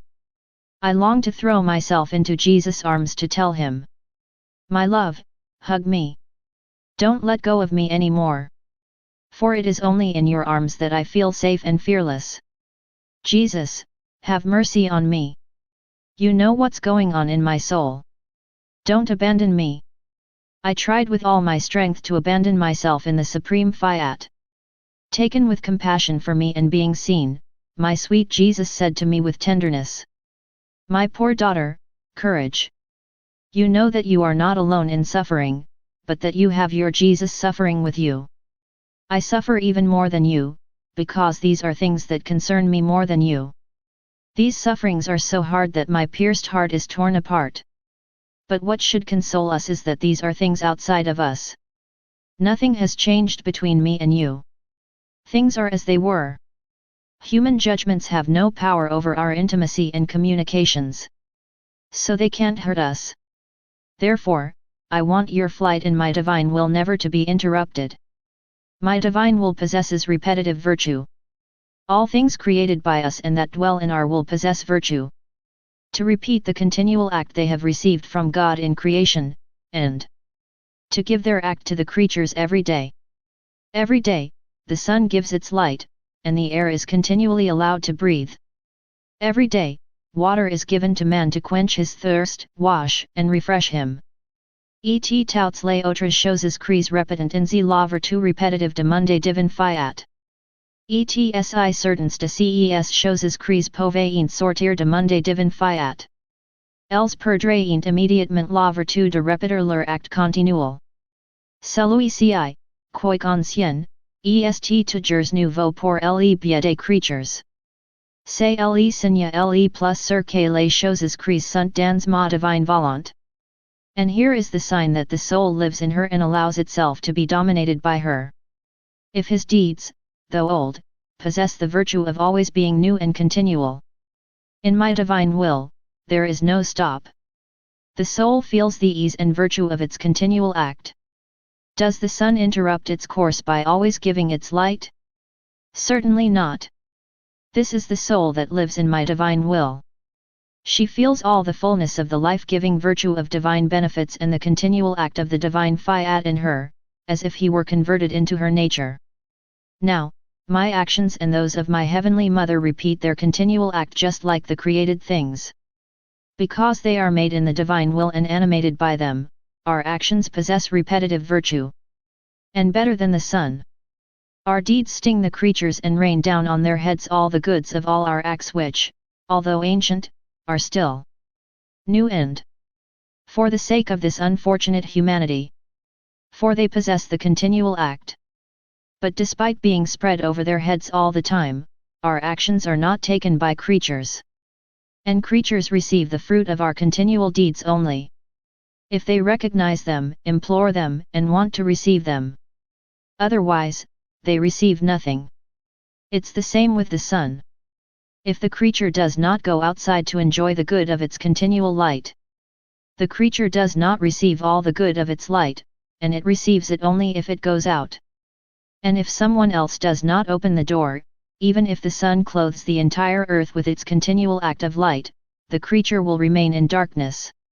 Therefore, my daughter, if you want to receive all the goods of your Jesus and the Sovereign Lady of Heaven, you will find them all in action in our fiat. Implore them for you, recognize them, and you will be in the reign of our continual actions. My little intelligence feels the extreme need of the divine will, for he alone is my support, my strength, and my life. Oh, divine will! Please don't abandon me. If I, who am ungrateful, have not known how to follow your flight and your light, please forgive me. And by reinforcing my weakness, absorb in you the little atom of my existence and make him live lost in you in order to live always and only of your supreme will. My mind was lost in the divine Fiat. My sweet Jesus, making his little visit in my soul, said to me, "My daughter, courage. I'm with you. What are you afraid of? If you knew the beauty and value that the human will acquires when it enters and stays continuously in my Fiat. Ah! Don't lose a moment of life in him. You must know that when the human will enters the divine will, our light embellishes it and clothes it with a rare beauty. The soul is so fused that it does not feel alien to its creator. She feels that her being is whole in the Supreme Being and that the Divine Being is all hers. And with the freedom of the child, without fear, and with delightful confidence, the soul rises in the unity of the will of its Creator. And in this unity, the atom of the human will places its I love you. And while the soul forms its act of love, the whole of divine love turns, surrounds, and embraces the I love you and is transmuted into this I love you of the creature. And divine love makes the creature's I love you so great as our love. And we feel the fibers, the life of our love in the little I love you of the creature. And we respond to this I love you by giving the happiness of our love to the little I love you of the creature. This little I love you no longer comes out of the interior of the unity of our will. And by staying there, the I love you spreads so much in the orbit of the Fiat that it only follows everywhere the divine will. And it is the same for all the other acts that the creature proposes to do in our will. You have to think about this. That it is a creative will that enters into the act of the creature, and that this will must therefore fulfill commendable acts. Acts that she knows how to do and that are specific to a divine will. I felt more oppressed than ever. My poor mind was afflicted by thoughts that crushed me. They chased away the serene beauty of the day of peace that I still enjoy and that Jesus considered so important. He was jealous of my peace and did not allow it to be disturbed. And now I feel like they want to unleash a storm on my head. Authoritative people, after reading a few volumes of my writings, found that the intimacy Jesus had used with me was problematic. Spreading his bitterness in my unworthy soul, and many other things, was not a way of acting in accordance with divine dignity towards a creature. My former confessors as well as holy people in authority, to whom I asked with concern if it was Jesus who acted in this way with me, assured me that it was indeed Jesus. And they told me that he used to joke on earth with his creatures. In my simplicity, I believed their assurances. And I put myself in Jesus' hands, letting him do with me what he wanted. Even if he had to subject me to excruciating suffering or even death, I was happy every time it happened. Because it was enough for me to know that Jesus was happy. Moreover, what Jesus did with me, whether by pouring out its bitterness, or by bringing me with him, or anything else, never left me in the shadows. A feeling of sin, or of something evil or ungodly. His touch was always pure and holy. And even purer what came out of his mouth in mine end, which was like a little fountain that came from his mouth to pour into mine. And as for the suffering I felt, I discovered how much Jesus suffered and how ugly sin was. And I would have given my life many times rather than offend him. I felt my little being convert everything into reparation so that I could defend my sweet Jesus. Therefore, to think that such a holy act of Jesus had been so misinterpreted seemed so horrible to me that I had no words to express it. Compassionate for me, my beloved Jesus made himself seen and, tenderly, he said to me, "My daughter, don't be afraid. My way of acting is always pure and holy. Whatever I do, even if it seems strange to creatures because all holiness is not in the way of external action, but comes out the fountain of inner holiness and the fruits produced by my way of acting. If the fruits are holy, why would you want to judge the way? I liked my way, and therefore I used it. It is by its fruit that we judge the tree to know if it is good, mediocre, or bad. And to my great regret, instead of judging the fruits, They judged the bark of the tree and perhaps not even the substance and life of the tree itself. Poor things! What can they understand? By looking only at the outside of my action, without examining the fruits it has produced, they remain in darkness and can suffer the disgrace of the Pharisees who, looking only at the bark of my works and words and not the substance of the fruits of my life, remained blind and ended up giving me death. Thus, a judgment is rendered without having implored the help of the author and dispenser of the lights, and without consulting the one they judge so easily. And what harm did I do, and what harm did you receive when I poured out from my mouth into yours the little fountain that came out of the source of my bitterness and what the creatures gave me? I have not poured out sin in you, but part of its effects. You have thus felt the intensity of bitterness, nausea, and how ugly sin is. By feeling these effects, you have abhorred sin and understood how much Jesus suffers. You have transmuted your being, and even all the drops of your blood in reparation for your Jesus. Ah! You would not have liked to suffer so much to make reparation to me if you had not felt the effects of sin in you and how much Jesus suffers from being offended by it. But they can say that because I did it with my mouth, I could have done it differently. I liked doing it that way. I wanted to act like a father with his little girl. Because she is small, she lets do what we want. And her father pours into her little one with affection and love as if he found in her his own life. Because he knows that she would not deny anything to her father, even if it meant the sacrifice of her own life. Ah! My daughter, my crime is always love. And it is also the crime of the one who loves me. Without finding anything else to judge, they judge the excess of my love and that of my children who may have given their own lives for those who judge them. They can judge as they wish. What will not be their confusion? When they will come before me and when they will see clearly that it was I who acted in the manner they condemned, and that their judgment prevented the coming of a great glory for me, and of a great good among creatures, a good which is to know with more clarity what means act in my divine will and make her reign. There is no greater crime than that of obstructing property. Therefore, my daughter, I recommend you not to let yourself be disturbed, nor to change anything about what is happening between you and me. Give me the assurance that my work will find in you its fulfillment. Do not cause me any pain. I wanted to spread the good around you, but the human gets in the way of my designs. Also, pray for that the human will be defeated, and that the kingdom of my divine will not be suffocated among creatures. But I tell you that the knowledge of my divine will not remain buried. They are part of my divine life and this life is not subject to death. At most they can remain hidden, but die, never. Because it is decreed by the divinity that the kingdom of my divine will be known. And when we decree, no human power can oppose it.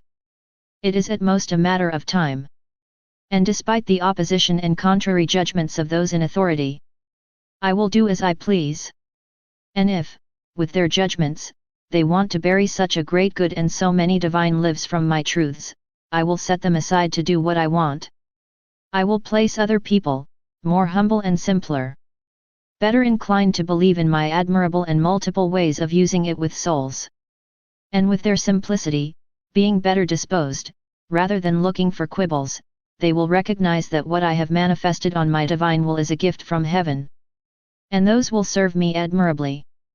To spread the knowledge of my Fiat in the world. Isn't that what happened to my coming to earth? The sages, scholars, and dignitaries did not want to listen to me. They were rather ashamed to approach me. Their doctrine made them believe that I could not be the promised Messiah, to the point of coming to hate me. I discarded them to choose the humble, simple, and poor fishermen who believed me. I have used it admirably to form my church and spread the great good of the redemption. I will do the same for my divine will. So, my daughter, don't worry when you hear about all these difficulties they raise. Let's not change anything about what's going on between you and me. Continue to do in my divine will what I have taught you. I never omitted anything I had to do for the redemption, even though not everyone believed me. All evil stayed with them, they remained in darkness because they judged the bark of the tree rather than its fruits. For me, I had to continue my race that had been established for the love of creatures. You will do the same. Continue your surrender in my divine will and your actions in it. I will not leave you. I will always be with you. My surrender into the divine will continues. Oh. Yes. I feel it which, like air, lets itself be breathed by my poor soul. I feel his pure light that repels the darkness of the night of my poor soul. As my human will rises to take action. The light of the divine will, gently reigning over my will. Not only cast out the darkness by not allowing my human will to have life, but calls me forcefully and attracts me to follow his actions. So, following his divine deeds, I saw how much he loves us. Because from each of his acts came seas of love for creatures. My ever-kind Jesus, made see his heart clothed with flames of ardent love for creatures. He said to me, "My daughter, my love for creatures is so great that not for a moment does he stop loving them. If my love ceased for a moment to love them, the whole universe and all creatures would end up in nothingness. But the existence of all things had the first act of life of my total, whole, infinite, and unceasing love. So that my love may have all its fullness, I have brought out of me my divine will as an act of life of the whole universe and of every act of the creature. My will is the life of all things. My love is the continual nourishment of all creation. Life cannot be without food.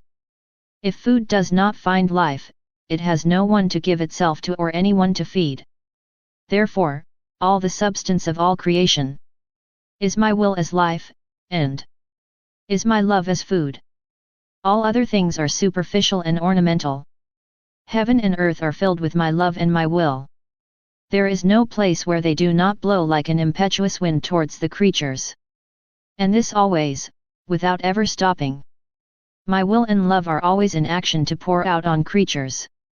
So much so that if the creature thinks, my divine will is the life of the creature's intelligence, and my love, nourishing the intelligence, develops it. If the creature looks, my divine will is made life with his eyes, and my love nourishes the light through which it sees. If the creature speaks, if its heart beats, if it works or walks, my will is the life of his voice, my love the nourishment of his words. My divine will is the life of his heart, my love the nourishment of his beats. In short, there is nothing that the creature can do where my will does not flow as life and my love as food. But what is not our pain when we see that the creature does not recognize the one who forms his life and the one who feeds all his deeds. After which I continued my actions in the divine will. And I thought to myself, what glory do I give to God by always repeating the same acts, and what good does it do me? And my sweet Jesus said to me, my daughter, one act alone does not form life or all works in creatures. In creation, the divinity herself wanted at least 6 repetitions to form the entire machine of the universe. We could have created all things from one fiat. But no, we like to repeat it to have the pleasure of seeing our creative strength emerge from us. Sometimes the blue sky. Sometimes the sun. And so on for all the things we have created. The last fiat was repeated on the man. As the accomplishment of all the work of creation. Our fiat didn't add another fiat to create other things. He always repeats himself to keep all things in action in his fiat breath, as if we had created them, at this moment. Through repetition, love grows and pleasure is redoubled. We appreciate more what is repeated. And we feel the life of the act we repeat. Thus, when you continue your actions in my divine will, you come to form in yourself the life of my divine will. By repeating your actions, you make this life grow and nourish it. Pound pound. Do you believe that by repeating them only a few times you could have formed his life in you? No, my daughter. You could have at most felt his balsamic air, strength, and light, but not form his life. Acts that never cease are necessary in order to be able to say, I own the life of the fiat. Isn't it the same in natural life? Food and water are not given once, and then set aside without anything else being offered to the creature. They are given every day. If you want to keep life, you have to feed it. Otherwise, it turns off on its own. Therefore, continue your actions in my Fiat. If you do not want his life to die out and not have his fulfillment in you. My poor heart is caught between two insurmountable powers, the divine Fiat and the pain of the deprivation of my sweet Jesus. Both are powerful on my poor heart. The deprivation of the one who made all the happiness of my poor existence is converted for me into intense bitterness. The divine will that subjugates me absorbs me in his divine will to transmute into him my bitterness. I was under these terrible oppressions when my sweet Jesus came to surprise me to say to me, "My daughter, courage. Don't be afraid. I am here with you. And the sign is that you feel in yourself the life of my Fiat. I am inseparable from my Fiat. You must know that our will is in continual motion in our divine being. His movement never stops, his works are always in action. Therefore, it is still operating. The wonderful surprises that occur when the creature enters our divine will are enchanting and prodigious. When the creature enters, our will approaches the creature. He approaches it to the point of completely filling the creature. The creature is not able to fully embrace it, nor to contain it entirely in it. Thus our will overflows to the point of filling heaven and earth. So that we see that the smallness of the creature encloses a divine will that keeps its incessant movement and works in action in the creature. There is nothing larger, more holy, more beautiful, more prodigious than the action of my will in the smallness of the creature. When my will is at work, since the creature cannot lock it up totally in it, nor kiss it in full sense, my will is infinite and it does not have the possibility of enclosing the immense and the infinite. The creature takes as much as it can contain until my will overflows. When my will overflows, the creature can be seen in a luminous rain. Rare and diverse inner and outer beauties, which make the delights of our divine being to the point of causing our rapture. Because we see that human smallness, by virtue of our Fiat that fills it, is transmuted into the beauties of our divine qualities. These have the strength to delight us and to make us feel our very pure joys and our inexpressible happiness in the creature. You must know that every time the creature calls my will to act in it as an operative life and immerses ourselves in him to remain submerged, it pleases us as long as our whole being contributes to it and we attach to this action all the value that our divine being contains. Even more, our divine Fiat has the first act of life in the act of the creature. The creature was only a participant. Therefore, since it is our act, we put all the weight of our divine life into it. Do you now see what it means to complete an act in our will? What does it mean to multiply acts? And do you understand how great is the loss of the one who does not act in our will? I was thinking about the many truths. My blessed Jesus had told me about the divine will and which I had put on paper only out of obedience. I was thinking of those people who, in reading them, are not only not grasped by these truths, but seem to consider them as truths to which no importance should be attached. I was very troubled. While for me these truths are like suns, more beautiful than each other and able to illuminate the whole world. For others, it is the opposite. It seems that for them these truths are not even able to warm the world and give it some light. I was thinking of this when my kind Jesus said to me, "My daughter, here on earth, all things, both in the natural order and in the supernatural order, are veiled. Only in heaven are they revealed. Because in the heavenly homeland there are no veils. Things are seen as they are. Thus, up there, the intellect does not have to work to understand them since things themselves show themselves as they are. And if there is a job in the blessed abode, if it is possible to really call it a job, it is to be happy and to enjoy the things that we see openly. It's not like that here on earth. As human nature is body and mind, the veil of the body prevents the soul from seeing my truths. The sacraments and everything else are veiled. I myself, the Word of the Father, had the veil of my humanity. All my words and gospel were in the form of examples and pictures. All those who came to me, to hear me with faith in my heart, with humility and the desire to know the truths that I manifested to them in order to put them into practice, understood me. They thus tore the veil that hid my truths. They found the good of my act with faith and humility. Wanting to know my truths was for them a job they did. And with this work, they were tearing the veil and they found my truths as they are in themselves. Therefore, they remained attached to me and to the good that my truths contained. Others were not doing this work. They touched the veil of my truths and not the fruit that was in them. So they were deprived of it and didn't understand anything. So, turning their backs on me, they left me. These are the truths that with so much love I have manifested about my divine will. To make my truths shine like suns revealed, what they are, creatures must do their part, walk the path to touch them, which is faith. They must desire my truths, want to know them, pray and humiliate their intelligence, in order to open their intellects so that the good of the life of my truths may enter into them. By doing this, they tear the veil and will find truths brighter than the sun. Otherwise, they will remain blind, and I will repeat the words of the gospel. You have eyes and you don't see, ears and you do not hear, a language and you are mute. Even in the natural order, all things are veiled. The fruits have the veil of the peel. Who loves the good of eating fruit? The one who does the job of approaching the tree, picking the fruit and removing the peel that hides the fruit. He loves the fruit and makes the fruit he desires his food. The fields are veiled by straw.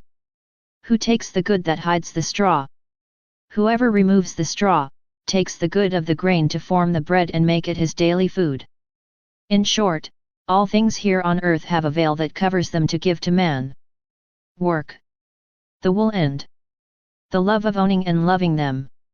But my truths far surpass natural things and present themselves to creatures as noble queens veiled in the act of giving themselves to the creature.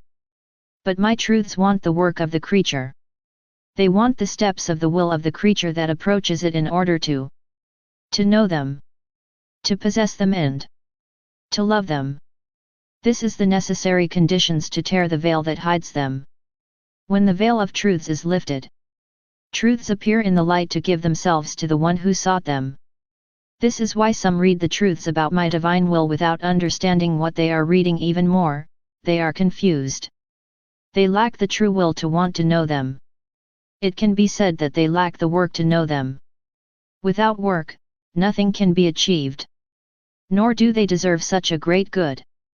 And I, with justice, deny them what I give abundantly. To the humble, to those who long for the great good of the light of my truths.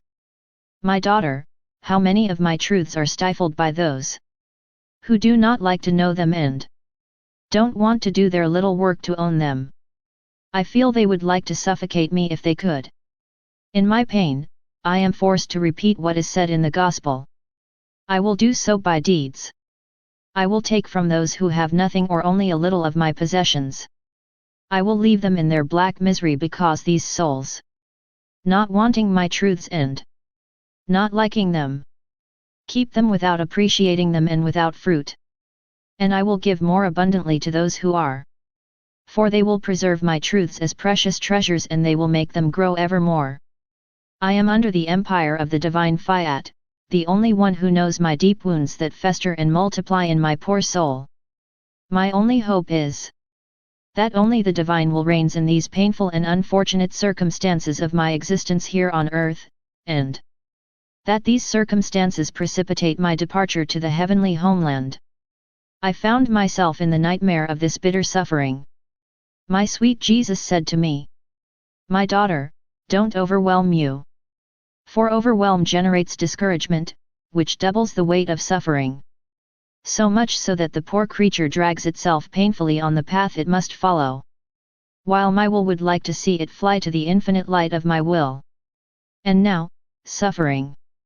It is I who return these little visits to you in suffering. Suffering is the veil. But inside is my person who, hidden under the veil of suffering, visit the creature. And now, the necessities, of the creature.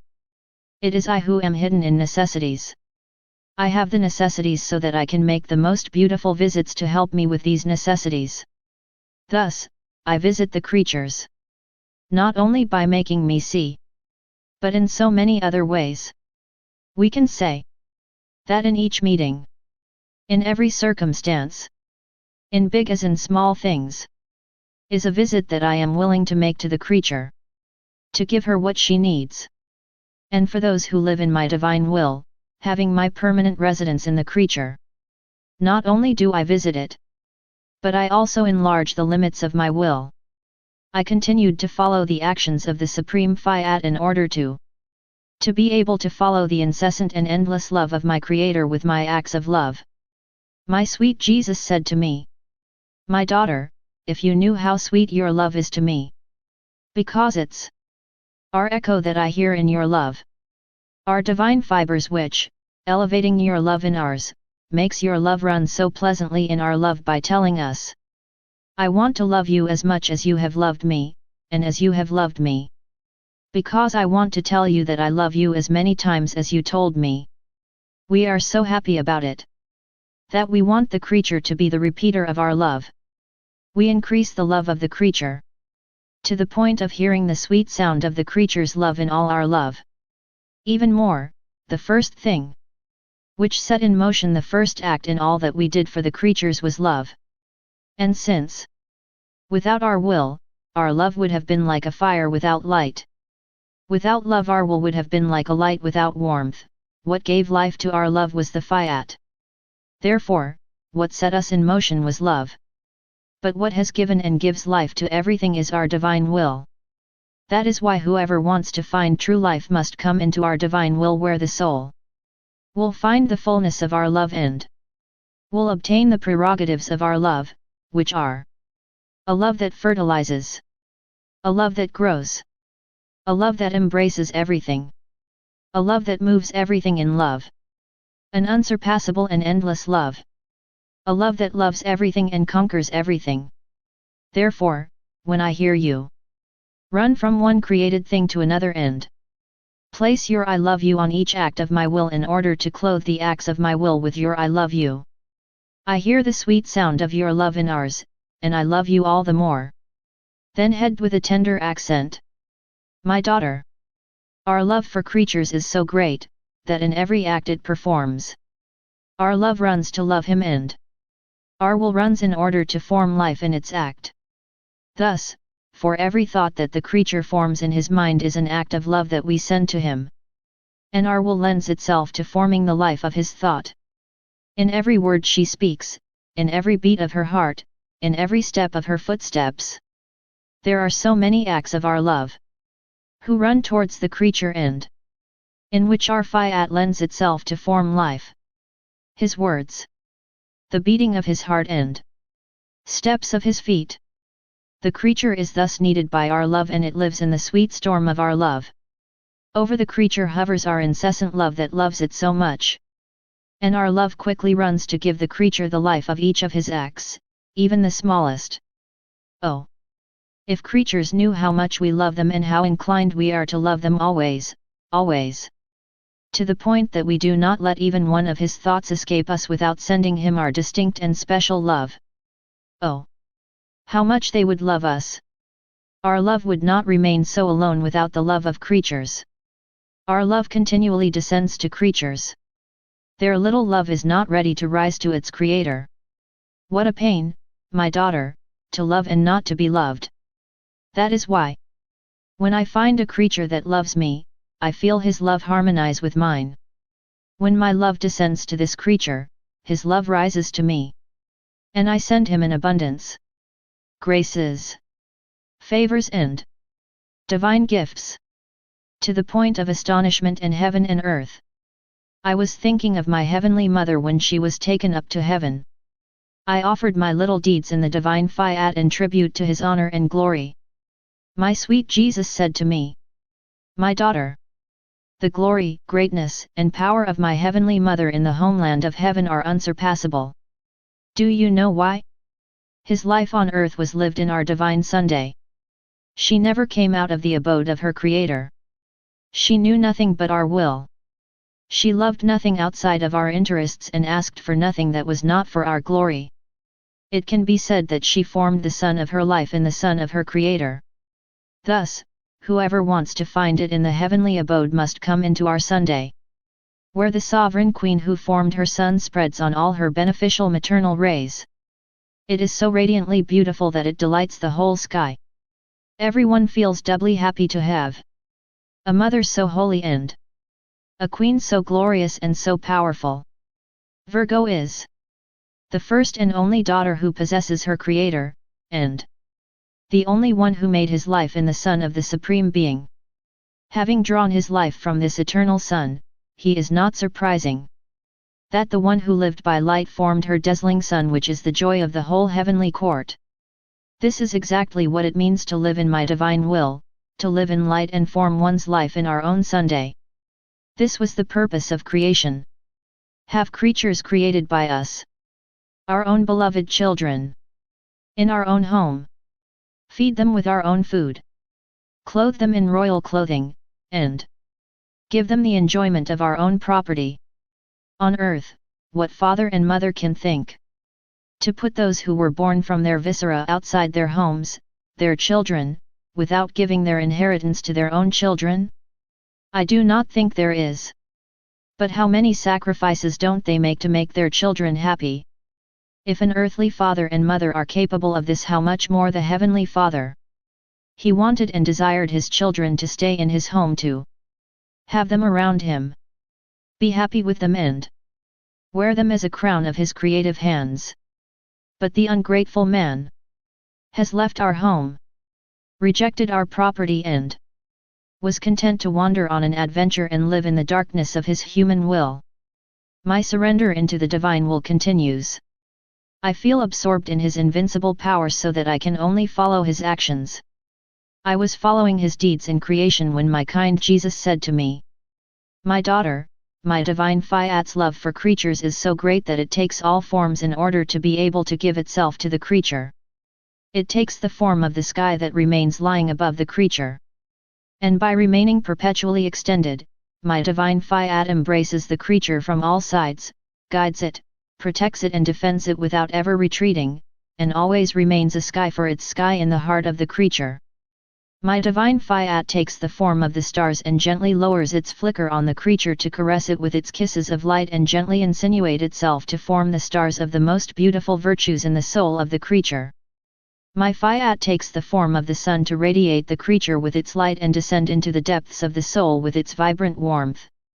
And with the strength of its light and warmth, my Fiat forms the shades of the most beautiful colors to form the sun of its Fiat in the creature.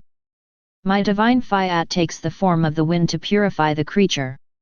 And under his empire, by blowing, he keeps the divine life on and makes it grow in the heart of the creature. My divine will lowers itself to all this. His love is such that he constitutes the life of all that can serve the creature.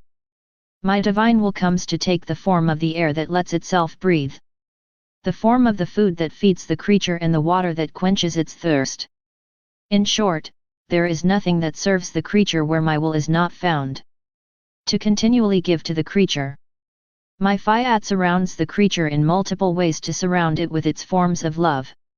So that, if the creature does not recognize my divine will in one way, it recognizes it in another. And how does the creature respond? If my divine will does not awaken the creature in one way, it awakens it in another. In order to receive at least a look, a smile of satisfaction, an invitation to let her descend into the soul to reign there. A thank you of gratitude for so much love folly? Ah! How many times my divine will remains there, without the creature paying him the slightest attention. What suffering! How pierced my divine will is! But despite everything, my divine will does not stop. It still continues and always. And it does not cease, with its divine firmness, to let his divine life run in all created things. She waits with invincible patience for the one who must recognize and receive her in order to form his life in the appearances of the human form, of the creature, and thus complete the kingdom of all that we have created. After which I followed the divine will in the acts of creation. Arriving in Eden where man was created, my ever-kind Jesus added, "My daughter, the creation of man was the center where our Fiat and our love invested themselves to hold their eternal seat. Our divine being held everything within us. The center of our love and the development of the life of our will. With the creation of man, our divine being wanted to form the second center of our love so that our Fiat could develop human lives with his reign and empire, as he did in our supreme being. You must know that in Adam's creation, all creatures were created in him.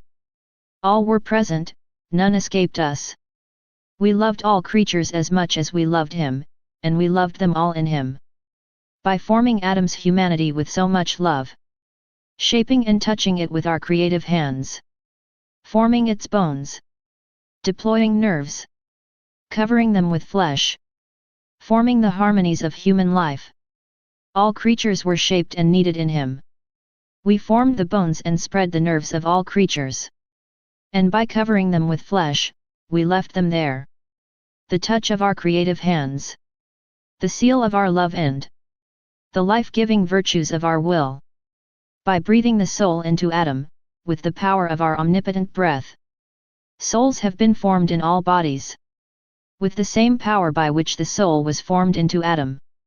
Do you see then that each creature is a new creation, as if we had created the new Adam? Because in each creature we want to renew the great prodigy of creation, the investiture of the center of our love and the development of the life of our Fiat. The excess of our love in creating man was such that until the coming of the last creature on earth, we will be in the continuous act of creation. To give to each one what was given to the first man created. Our overflowing love. The touch of our creative hands for the formation of each of them. Therefore, my daughter, I recommend that you know how to recognize and keep within yourself the investiture of our love and the operation of the life of our Fiat. You will experience the wonders of the continual creation and our overflowing love that floods you with love. Thus, you will experience nothing but my love and my will.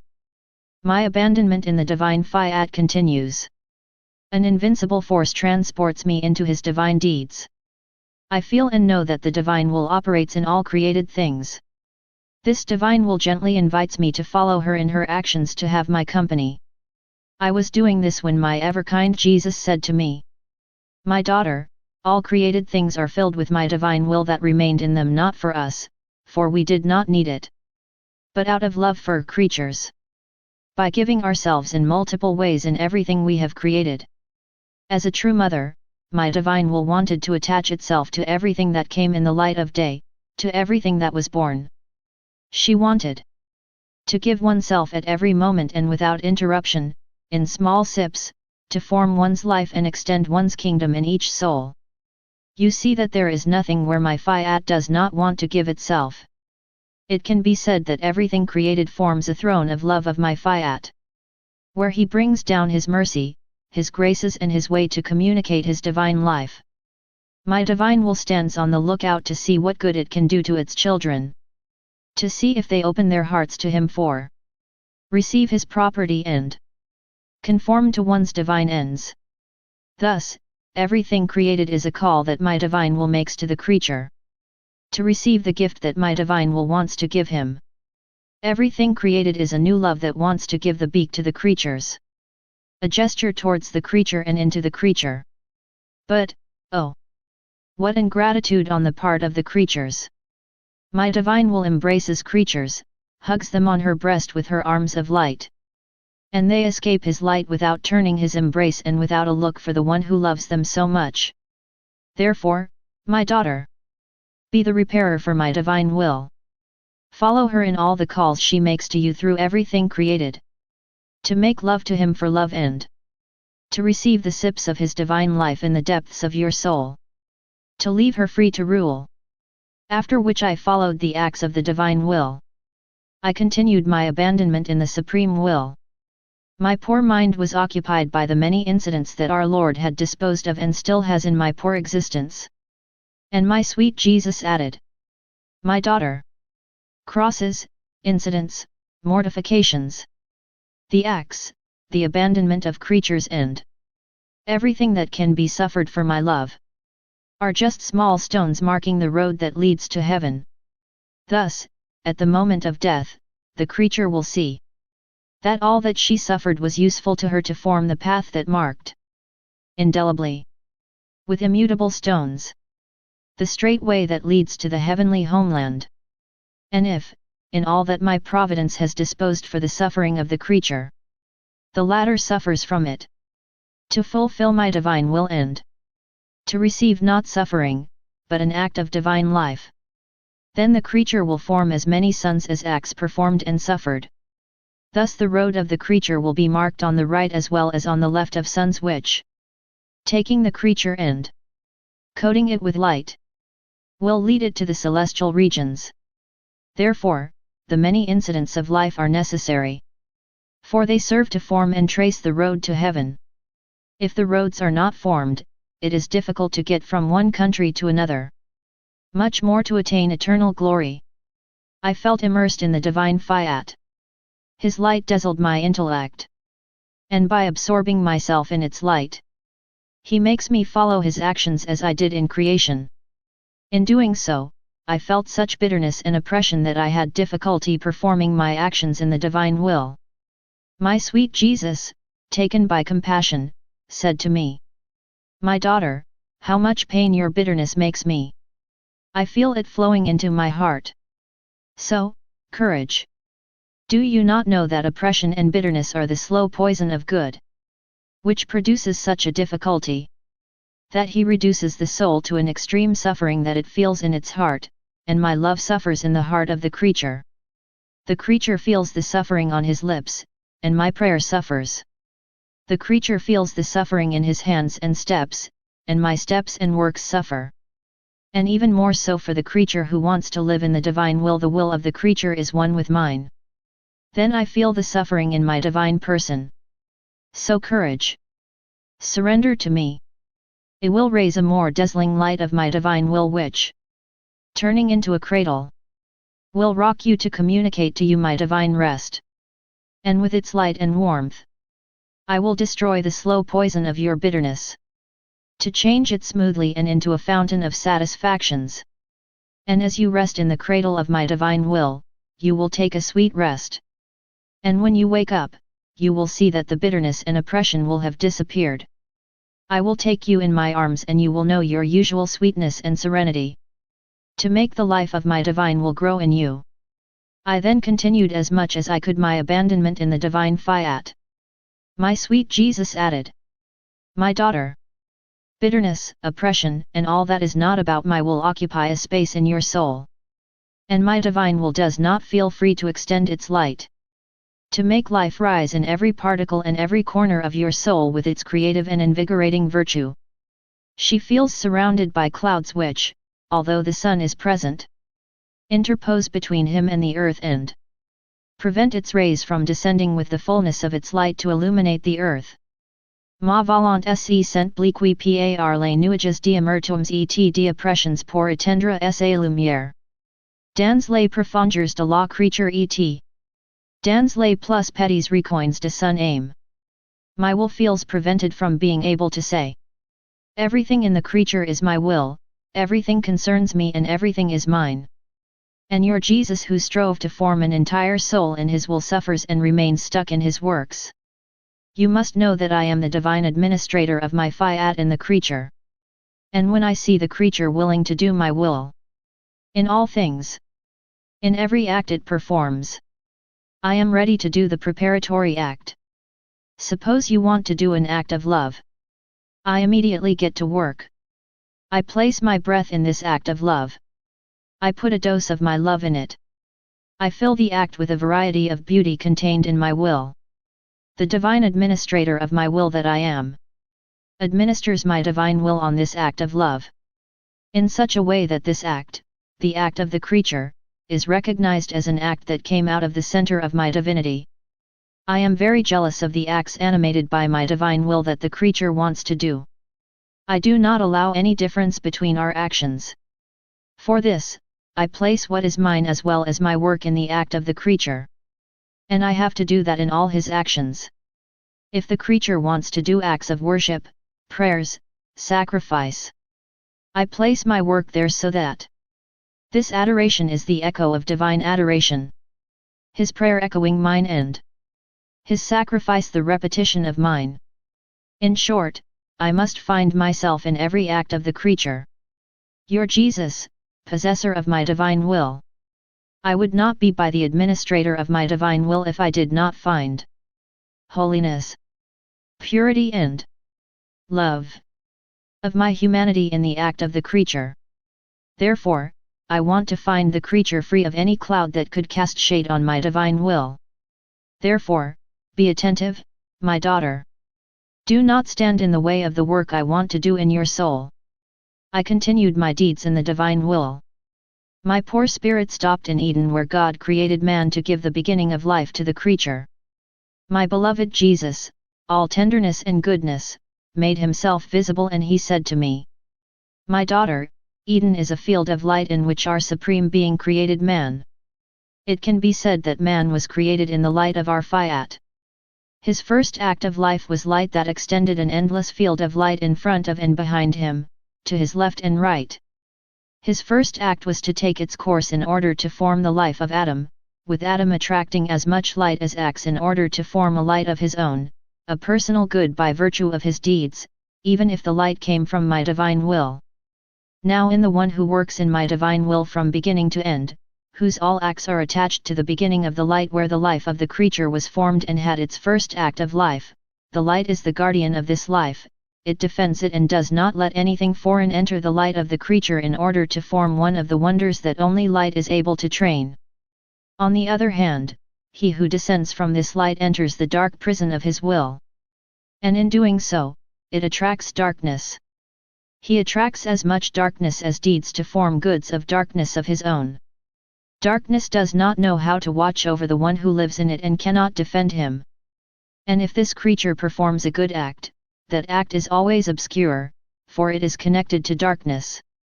And as darkness does not have the virtue of knowing how to defend it, foreign things related to this darkness penetrate into this soul, the molestations of weaknesses, the enemies of passions and the relentless thieves who plunge the creature head first into sin to the point of precipitating it into eternal darkness where there is no hope of light. What a difference between the one who lives in the light of my divine will and the one who lives imprisoned in the human will. After which I continued to follow the order of the divine will in creation. My poor little intelligence stopped at the point where God created the Immaculate Virgin.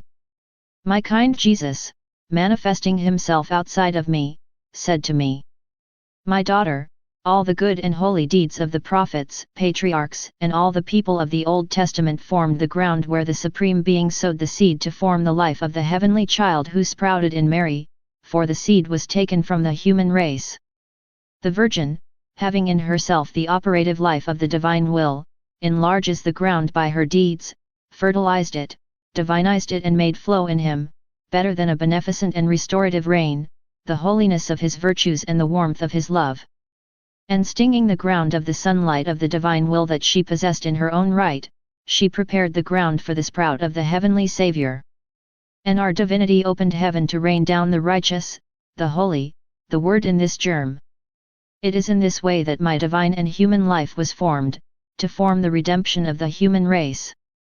You see that in all our works directed for the good of creatures, we want to find support, a place, a ground to place our work and the good we want to give to creatures.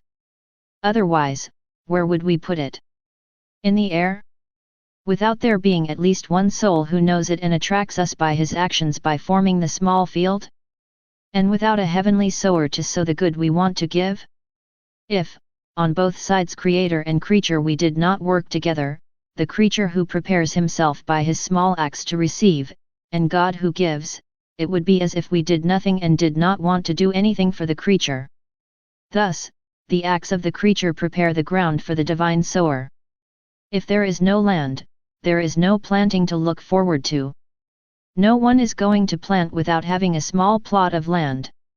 And God less than anyone, heavenly sower, will he cast the seed of his truths, the fruit of his works, if he does not find in the creature the small ground. To get to work, the divinity first wants to have an understanding between her and the soul. When the agreement is made and we see that the soul wants to receive this good that it prays to us and forms for us the ground in which to place this good, then, with love, we give it. Otherwise, it would be exhibiting our works unnecessarily. I was following the divine will and my poor mind was occupied with all the things my sweet Jesus was telling me about the kingdom of the divine Fiat. In my ignorance, I said to myself, "Oh! How difficult his realization, his reign, and his triumph on earth are." But my sweet Jesus said to me, "My daughter, the redemption is due to the fidelity of the Virgin Queen. Oh! If I had not found this sublime creature that did not refuse me anything, did not shrink from any sacrifice, if there had not been his firmness to ask for redemption without ever hesitating, his tireless fidelity, his ardent and incessant love, his constancy before his Creator whatever may happen, whether on the part of God or creatures, the links it formed between heaven and earth, the ascendancy she had acquired, its power over the Creator, were such that she made herself worthy to bring the divine word down to earth. By his never-interrupted faithfulness and because our divine will itself reigned in his virginal heart, we did not have the strength to resist him. His faithfulness was the sweet chain that bound me and delighted me from heaven to earth. That is why what creatures have not obtained for many centuries, they obtain through the sovereign queen. Ah! Yes, she alone was worthy to deserve that the divine word descends from heaven to earth, and to receive the great good of the redemption, so that if they so wish, all can receive this great good. Firmness, fidelity, and immutability in the good end. The request of the well-known can be called divine virtues, not human. Consequently, it would be denying ourselves to deny her what she asks of us. This is so in the kingdom of the divine will. We want to find a faithful soul, in whom we can act and who, through the gentle chain of fidelity, binds us from all sides, in such a way that our divine being finds no reason not to give him what he asks. We want to find our firmness, which is the necessary support to enclose in the soul the great good that it asks. It would not be appropriate for our divine works to entrust them to fickle souls who are unwilling to make sacrifices for us. The sacrifice of the creature is the defense of our works. It means putting our works in a safe place. And when we found the faithful creature and when the work leaves us to take place in the creature, the work is done. The seed is discarded. And little by little, it germinates and produces other seeds, and they spread. Whoever desires it can obtain this seed to germinate in his soul. Doesn't the farmer do the same? If this farmer owns this seed that can make his fortune, he sows it in his land where it germinates and can produce 10, 20, 30 seeds. The farmer then plants not only one seed, but all the ones he has harvested. And he withdraws as long as he can sow enough to fill all his land and get to the point where he can even give others the seed of his fortune. I, the heavenly farmer, can do much more. Because I find a creature that has prepared the ground for its soul, where I can launch the seed of my works. This heavenly seed of my divine will planted in the depths of their souls will germinate. And little by little she will grow and make herself known. Love and desire by a few, then by many. Therefore, my daughter, be faithful and attentive. Let me sow this heavenly seed in your soul and that nothing will hinder its germination. If the seed is there is the definite hope that germination can produce other seeds. But if the seed does not exist, all hope ceases. And it is useless to hope for the reign of my divine will. Just as it would have been futile to hope for redemption if the heavenly queen had not conceived me in her maternal womb, the fruit of her fidelity, firmness, and sacrifice. Therefore, let me act, and I will take care of everything else. I am still in my dear and holy heredity of the divine Fiat. I feel the extreme need never to get out of it because the little atom of my existence is aware of its nothingness and nothing can do anything if the divine will, playing with it, does not fill it with its everything to make it do what it wants. And, oh, how much I feel the need for the divine will to hold me back in his life and for me to always stay there. And I, all fearful, feel that I cannot live without the divine fiat. My sweet Jesus, with inexpressible goodness, then said to me, "My daughter, don't be afraid. Fear is the whip of the poor nothing, so that this nothing struck by the whip of fear feels weakened and loses his life. On the other hand, love is what pushes nothing to throw itself into the whole. The whole fills him with his divine life and the nothing feels the real life that is not subject to decline, but to live always. You must know that the love that nourishes our divine being for the creature is so great that we give of ourselves so that the creature is able to compete with his creator. That is why we give him our will, our love, and our life so that the creature may make them his own to fill the void of his nothingness and thus be able to make me will for will, love for love, life for life. And we, although we have given these things to the creature, accept that she gives them to us as if they were her own, rejoicing that the creature can compete with us, she who gives us, and we who receive. We do this to give back to the creature what it has given us so that it always has something to give us. If the creature does not want to receive, then it feels the emptiness of its nothingness without a divine will that sanctifies it and without the love that leads it to love its creator. And it is then that on this nothing, evils rush, the whips of fear, the terrors of darkness, the rains of all miseries and weaknesses that give the feeling that life is dying. Poor nothing that is not filled by the whole. Then I continued to pray, totally abandoned to the sweet reign of the divine will. And my beloved Jesus added, "My daughter, in the creation of man, our supreme will already establishes all the acts that all creatures must perform, and the first life of all these acts was constituted. There is therefore no human act that has no place in our divine will.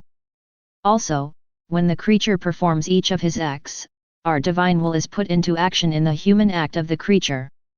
Therefore, all the power and holiness of a divine will enters into the act of every creature.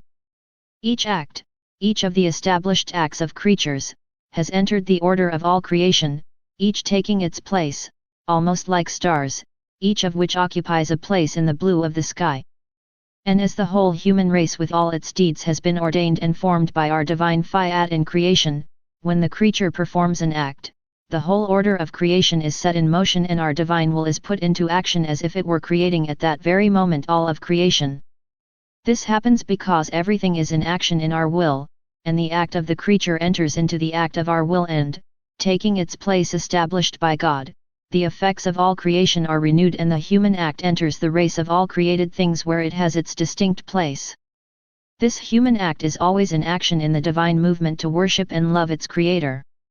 Thus, the operation of the creature in our divine will can be called the fruitful and divine field of our will itself in the small field of the creature. I continue in my usual state. I remained at the act by which the sovereign queen gave birth to the child Jesus. Gave him the day. Pressing him against her breast, she kissed him again and again with delight before giving him her sweet milk. Oh! How much I expected to also be able to give my child Jesus my loving kisses and tender embraces.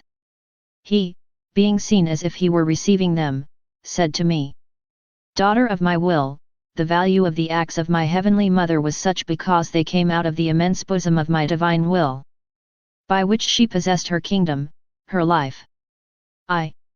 There was no movement, act, breathing or heartbeat in her, which was not filled with the supreme will to the point of overflowing it. The tender kisses she gave me came out of that fountain. The chaste embraces with which she embraced my infantile humanity contained the immensity of my supreme will. While breastfeeding with the very pure milk of her virginal breast by which she fed me, I suckled in the immense bosom of my fiat. In this milk, I drew the infinite joys of my fiat, its indescribable sweetness, the food, the substance, the growth of my humanity, of the immense abyss of my divine will. Thus, in his kisses, I felt the eternal kiss of my will which, when he performs an act, never ceases his action. In his embraces, I felt a divine immensity kissing me. By my will, which always filled her, in her milk, she nourished me divinely and humanly. It restored to me the heavenly joys and contentments of my divine will.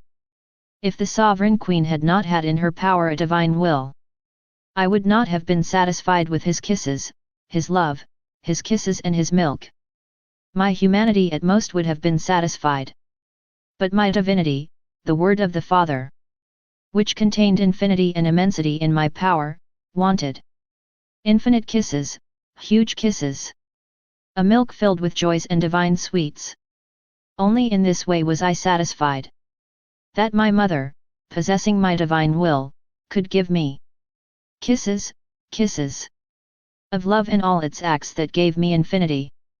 You must know that all the acts performed in my divine will are inseparable from it.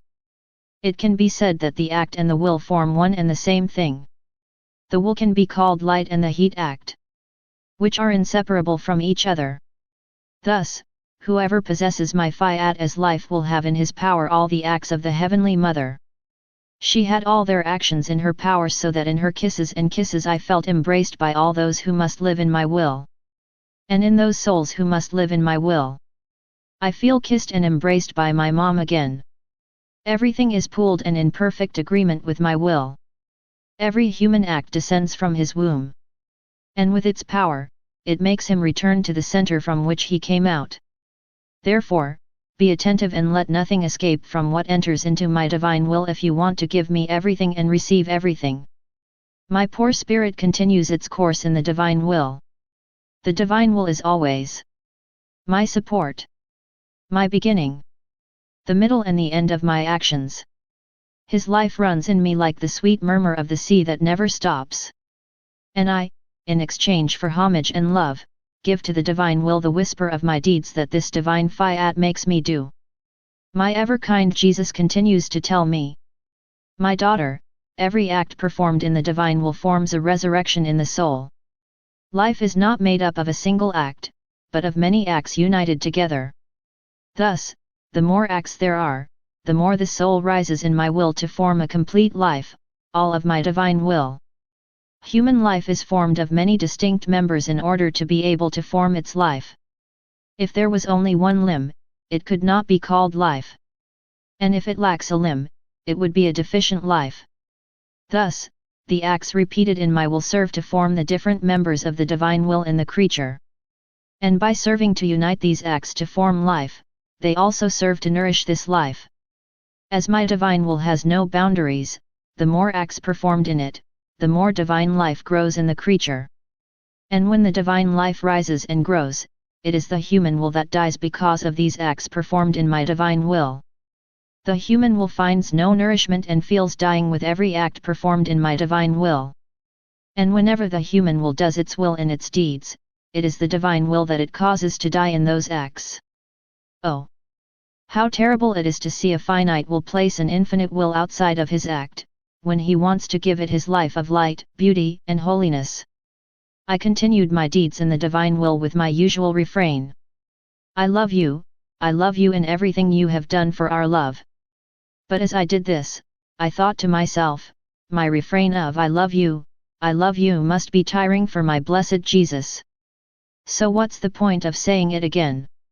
And my sweet Jesus, manifesting himself in me, said to me, my daughter, true love, accompanied by these words I love you, never tires me. For being myself a complex of love and an act of continuous love that never ceases to love, when I find love in the creature, it is myself that I find. The sign that the love of the creature is part of my love is when the love of the creature is continuous. An interrupted love is not a sign of divine love. It can be at most a love of circumstances. A love of interests that ceases when they stop.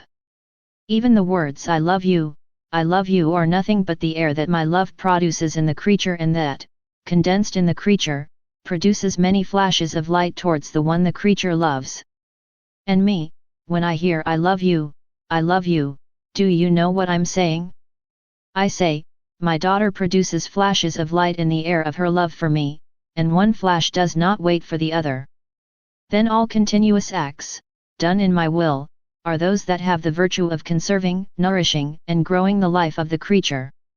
Look at the sun. He gets up every day and he has his continual act of light. It cannot be said that by getting up every day he tires men and the earth. It is quite the opposite. All are waiting for the sunrise. And it is only because it rises every day that it forms the food of the earth. Day after day, it gradually nourishes the sweetness of the fruits until they reach maturity. It nourishes the different shades of colors of flowers and the development of all plants. And so on for everything else. A continuous act can be called an eternal miracle, even if the creatures do not pay attention to it. But your Jesus can do no less than pay attention to it. For I know the prodigious virtue of an act never interrupted. Therefore, your I love you is used to keep, feed and to grow the life of my love for you. If you do not nourish this life with my love for you, it cannot grow or receive the multiplicity of sweetness and the variety of divine colors that my love contains. I live between the continual privations of my sweet Jesus.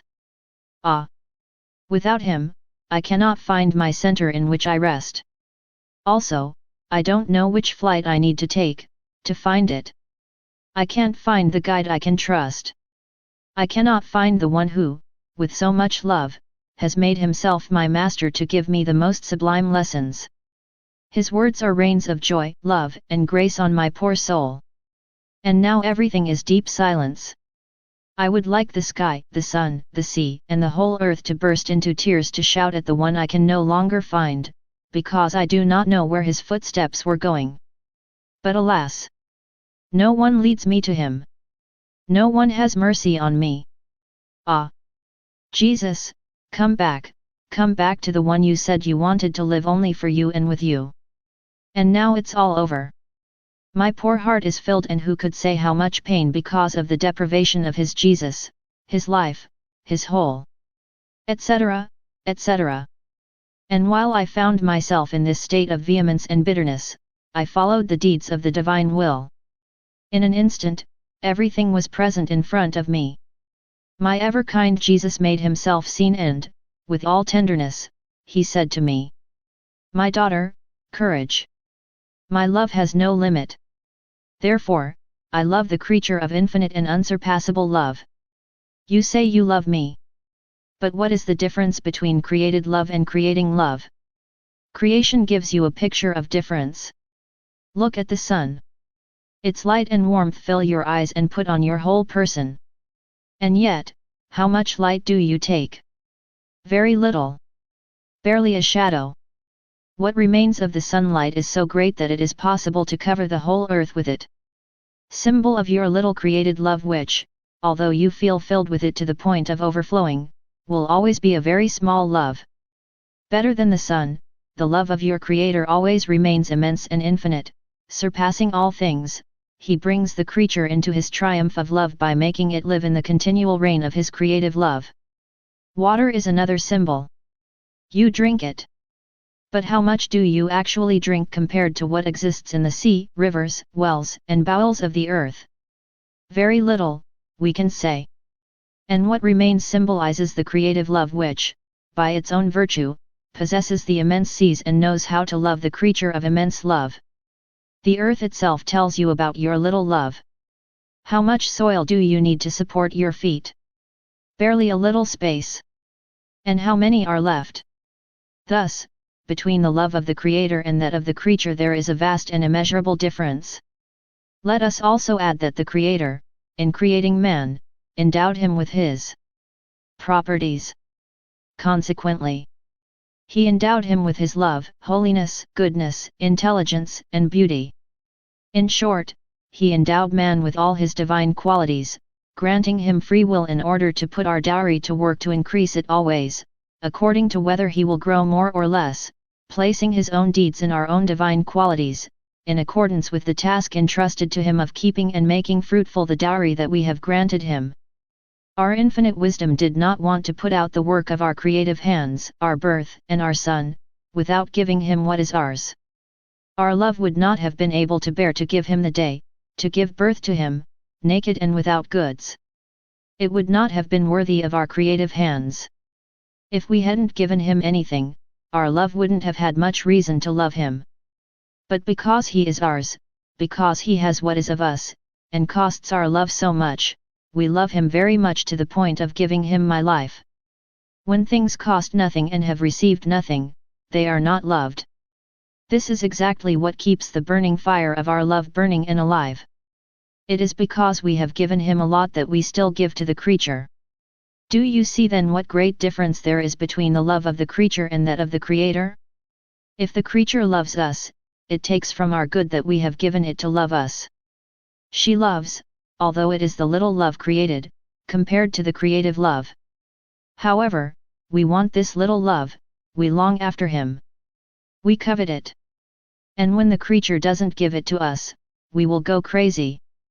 It is like a father who loves his son and gives him his possessions. And this beloved son often takes the fruits of these goods he has received as a gift to his father. Oh! As the father is happy, and although he does not need these gifts, he feels loved by his son because of these gifts. The gift is the mark and the word of love of his son. And the father's love grows for this son. The father feels honored, satisfied to have given his possessions to the one who loves him and who nourishes the affection of his father. But what would not be the pain of the father if the son never sent him anything he received? He would thus break his most sacrosanct duty, the love between son and father, and thus transform into suffering the joy and happiness of fatherhood. We love the creature more than a father, and all our happiness is to be loved back. And if the creature does not love us, our fatherhood would turn into grief if it could. Therefore, my daughter, the more you love us, the more gifts you give to your heavenly Father. We like these gifts because they are the fruits of our divine goods bestowed with so much love by your Creator. My abandonment in the divine will continues, albeit with fear, because of my infidelity I might have the misfortune of being rejected from the wonderful heaven of the Supreme Fiat. Oh my God! What suffering! My Jesus, do not allow me to come out of my dear heredity that you have given me with so much love and of which you have always taken jealous care for me. I ask you, for the love of heaven that you have with so much love stretched over my head, symbol of heaven that with an even greater love you have enclosed in my poor soul and which is your will. May your will reign in me and may his kingdom extend over the whole world. I ask you with the love that made you create the sun that shines continuously on the earth, that never stops its course to offer me its love of light, a live and real image of the sun of your will in which, more than in a sea of light, you have enclosed your little girl. I ask you, because of the labyrinth of suffering, in which I have been enveloped and besieged. Sufferings that continually give me the desire to drink and feel under storms that threaten to suffocate me. Suffering that I prefer not to put in writing. Jesus, Jesus, have mercy on me and make your divine will reign in me and in the whole world. I was spreading my pain in this way when my sweet Jesus, my dear life, stretched out his arms to support me and say to me, my daughter, courage. Fear of losing property means that it is owned, that we know him and that we love him, and that this possession is not usurped, but a just right of ownership. When a good is owned by a just right of property, no law, human or divine, can legitimately cause the property that one owns to be lost. This is even more true if this is the will of your Jesus. That you possess the heredity of my divine Fiat with property rights, and that I have given with so much love. So that you may ask in law that his kingdom come to earth. Because whoever possesses my will has the right to demand that his kingdom come to earth and spread everywhere. And as my will fills the sky, the sun, the sea, and all things. Although they have no reason, they are freely dominated by the powerful strength and reason of my Fiat, from which they have never separated. Therefore, in the name of heaven, the sun, and all things, you have the right to ask for his kingdom for them. Since everything, from the smallest to the greatest, animated by my divine will, is always superior to man. Because without my divine will man occupies the last place. Man is the most degraded and humiliated of all things created. He is the most needy and poor creature, the one who in order to live must reach out to all things created to receive charity from their beneficial effects. And sometimes they are denied to him by the express will of the one who dominates all created things. Moreover, the will of God sets the elements against man to make him known. What it means not to live in the heredity of my divine will. Only my will gives the exaltation of the works of our creative hands, grants them the place of honor and endows them with all goods in such a way that they do not need anyone. Better yet, my will makes these works dominating themselves and all things. By virtue of my will which they possess, everyone bows and feels honored to be under their domination. Also, don't be afraid. Because fear makes unhappy the good that one possesses and bitter the very pure, holy, and divine joys of my Fiat. Even more, every act performed in my divine will forms a nourishment to nourish the past acts performed in her. And this is because many acts gathered together have formed the life of my will in the soul, and life cannot be preserved or grow without food. Thus, one act serves to preserve another and to form the life of my will in the creature. Repeated acts form water to water the life of my will, just as air allows continual breathing to this life all of heaven. Repeated acts form the pulsation of the heart so that the life of my will feel the continual beating of my will. They form the food to keep my will alive. The body cannot live without food, without air to breathe or without heartbeats that give movement to its whole life. Nor is it sufficient to form human life. To take food only occasionally. To breathe and to have heartbeats at intervals. But the body needs all this again and again. Because only continuous acts have the virtue of forming life. Otherwise, life goes out. He who wants to form in himself the life of my will needs repeated acts. In such a way that this life is not lacking. Air to breathe. Food for feeding. Of heat and light so that the creature can feel in his soul the life of heaven. Therefore, don't worry about anything else. If not to always progress in my divine will. My abandonment in the divine will continues, but my poor existence develops very often among the bitterness and privations of my sweet Jesus. In the meantime, I longed for him to the point of feeling that I myself lacked life. For he is my life and I know of no other life or pleasure but Jesus. So, if he comes for a little while, if he makes me live again, he makes bitter this breath of life that he gave me. For he speaks to me only of the great chastisements which divine justice has prepared. And how the elements will unite against man, water, fire, wind, rocks, and mountains will turn into deadly weapons. Violent earthquakes will make cities and people disappear in all nations. Even ours will not be spared. And then there are the revolutions that already exist, the ones that will come and the wars that are about to break out.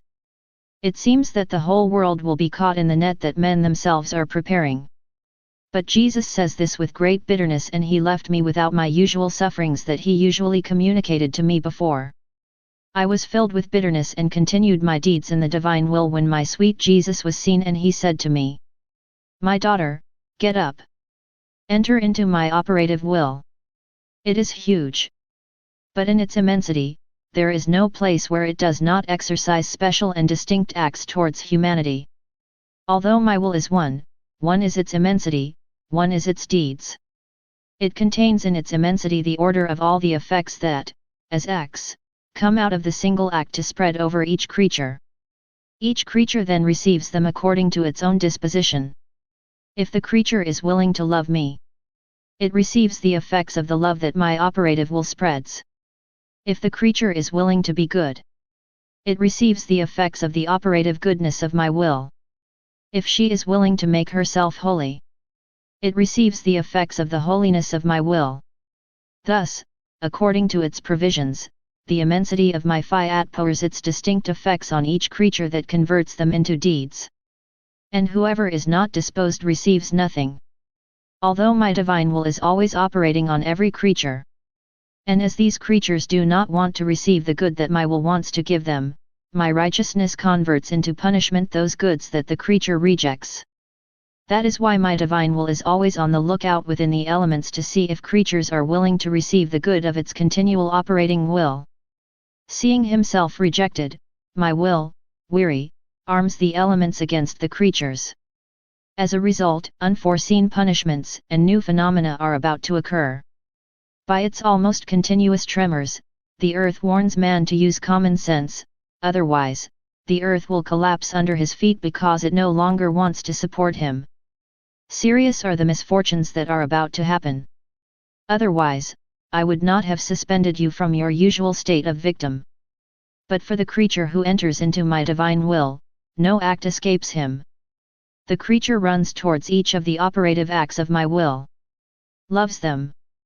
Thanks them. Loves them. Honors everywhere the supreme will, and it keeps them company. And, in its smallness, the creature would like to guarantee all the acts of my will with his little love. Therefore, she who lives in my will can defend the rights of such a holy will. That is why I always want you in my will. Let you never want to get out of it. I was doing my round in creation to follow the actions that the divine Fiat does in created things. Arriving in Eden, it seemed to me that my kind Jesus was waiting for me to communicate to me the love, goodness, holiness, power, and all that he had done in creating man, putting everything of him in man. To the point of filling him with himself and his divine qualities. To the point of making them overflow outside of man. God entrusted man with a task, man's greatest honor. May God's love, goodness, holiness, and power serve him to develop his life in the very benefits of the one who created him. I felt saturated with divine qualities. My sweet Jesus then said to me, "My daughter, man was created to be inseparable from God. And if God is not known and loved, it is exactly because man thinks that God is the being who is far from him, as if we have nothing to do with man, nor with us. Believing that God is distant causes man to deviate from God. As a result, all that man possessed when he was created, that is, our divine qualities themselves, remains weakened and suffocated. And for many, as if they no longer had a life. Our divinity is not far away, but near. It is even inside man. And in all his actions. Our pain is therefore great to see the creatures keep us at bay and believe that we are far from them. That's why they don't know us and don't love us. Believing that we are far away is the deadly instrument that kills the creature's love for its creator. Remoteness breaks friendship. Who can love and know a distant being, or expect something from him? No one. We are obliged to repeat. We are with them, in them, and it seems that they do not know us. And while their love and will are far from us. Because they don't like us, they say we're far from them. This is the reason why some of those who have read about my intimacy with you have come to doubt me. This is exactly because they believe that I am a distant God, and because of this distance, there could not be so much intimacy between you and me. My daughter. Do you want to know what makes God alive in the hearts of creatures? This is my reigning will in the creature. Because by not giving life to the human will, my Fiat allows the creature to feel the life of his love, power, goodness, and holiness that runs in all the acts of the creature. For this creature, it is not a distant God who exists, but a close God whose life is the primary cause of the creature's life and all his deeds. As a result, life in my divine will maintains the vigor of all the goods we have given to man in creating him. It makes him the throne of God and his glory, where God reigns and dominates. After which I continued to follow all the admirable and sublime accomplished by the divine Fiat in creation. I thought to myself, I want to enter the sun to find the divine will operating in the sunlight, to give the divine will all the beauty, purity, holiness, and power that a human will operating in the sunlight can contain. I want to enter the blue of the sky to embrace it and give to the divine will my will operating in the immensity of the heavens and the multiplicity of the stars, in order to give to the divine will the glory and love of a sky and as many acts of deep admiration as there are stars.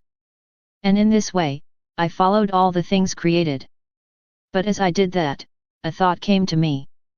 Created things have no reason. Created things are sails that hide this Fiat, and with the divine reason of Fiat, greater than if created things had a reason. And by the power of the Fiat dominates the things created. Maintains the perfect balance and adores, loves, and glorifies himself by himself. I thought this when my beloved Jesus was seen, and, hugging me tenderly, said to me, "Little daughter of my divine will, my will is one. Although it has the virtue of duplication, it is found at every moment. In all things and in each act. In such a way that everyone can have it for themselves. In his own acts and in his own life. But my will does not lose its unity. She is always one. And with its singular strength, it maintains union, harmony, order, communication and inseparability where it reigns. It keeps everything in itself, in a single act. The act is one. My will is one. But it spreads everywhere without leaving even an atom of the things created. Who is deprived of his operative and life-giving life? Oh, yes. The things created are really veils that hide my will. My will is veiled in light. By extending into the sun with its light, she caresses creatures, embraces them, warms them and loves them. My will stretches into the sky and makes the stars its eyes to look at creatures. The soft twinkling of the stars are silent voices that seem to gently call the creatures to the heavenly homeland. My will pours into the air. And by filling it completely, it makes the breath of the creatures. And by blowing on them, my will is breathed to give life to creatures. My will runs to creatures in all created things. To give them all its distinct effects. Offering them his love, his life, and their conservation. But the act is one. One is the will that fills earth and heaven. Now, my daughter, for the one who makes my will and lives in it. When this creature performs its act, it attracts in it all the acts that my Fiat has been able to do and continues to do. My will draws the creature and the act of the creature into the act of my will. Thus, by virtue of his will one, it draws the creature into the sky, the sun, the air, and everything. And do you know then what is going on? It is no longer a divine reason and a divine will that alone fill heaven and earth, but another reason and another will. A human reason and will that disperse themselves in divine reason and will. It can then be said that it becomes like the veil of created things.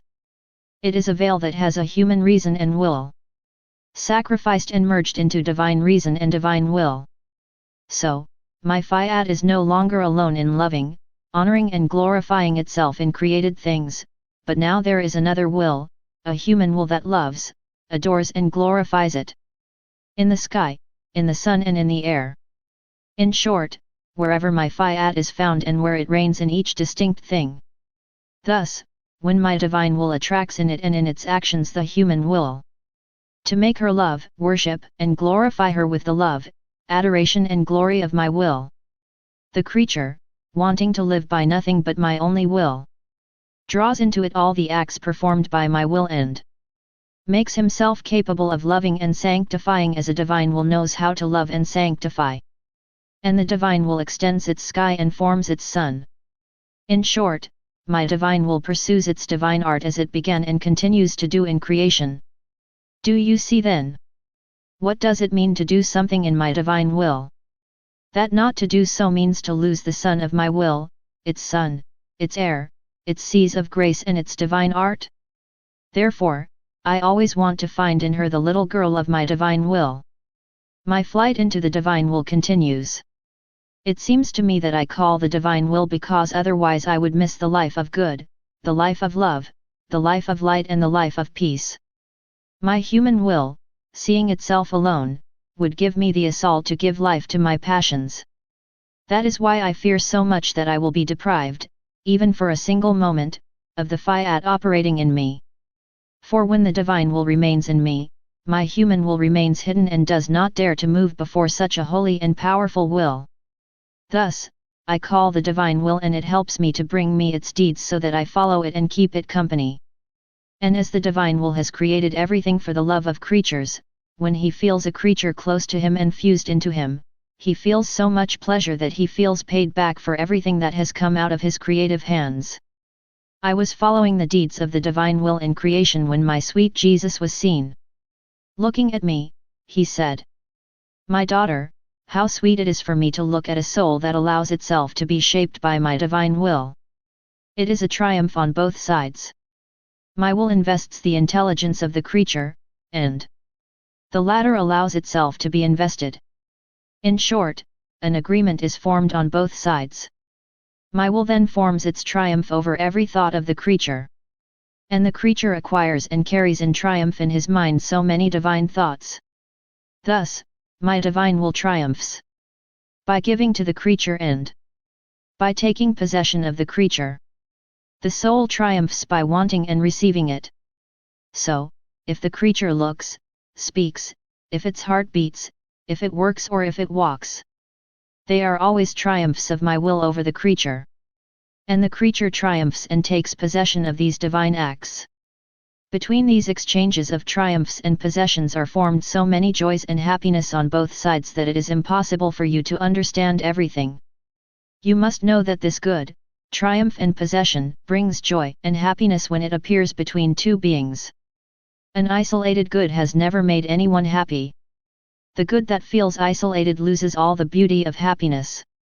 Thus, my divine will seeks his creature to form his triumphs so that he can form with the creature his joys and happiness on earth. It has been some time since I wrote because my poor heart is swollen with bitterness to the point of taking me into the highest stormy waves of suffering and deep humiliation. I did not have the strength to put on paper a page of the most painful period of my existence here on earth. In the vehemence of my pain, I repeated to our Lord. I searched a comforter in the midst of so much suffering and I have not found any. A friend to say a word in my favor, and I have not found any. Even more, the one who should support me and give me a breath of courage, I found him changed as if he had become my worst enemy. Oh, yes. I can repeat well with my sweet Jesus. A pack of dogs surrounded me to tear me apart and devour me. I believe that heaven has wept over my fate, just as my sweet Jesus has cried with me many times. Oh! How true it is that only Jesus, with the soul, remains in suffering and humiliation. Creatures are present when everything smiles at us and brings us glory and honor. But when the opposite happens, they run away and leave the poor victim alone and abandoned. O Jesus! My great good, do not leave me alone in this painful period of my life. Leave yourself with me, or take me with you. Please help me. Help me, O Jesus! And what torments me the most are the struggles I have to endure with my sweet Jesus. Because of the printing of the volumes of the divine will, I am accused at the holy office of things I do not even know. I don't know where my accusers live or who they are, and they are as far from me as heaven is from earth. I have been bedridden for 46 years. It can be said that I am an unfortunate buried alive. I don't know the land and I don't even remember having a self-interested love. My sweet Jesus always watched over my heart and kept it completely detached. May the Lord be thanked forever. They slandered at the holy office the visit of the priest who comes to call me to obedience in the state of my sufferings. So there have been impositions and prohibitions. A fight is engaged here with my beloved Jesus.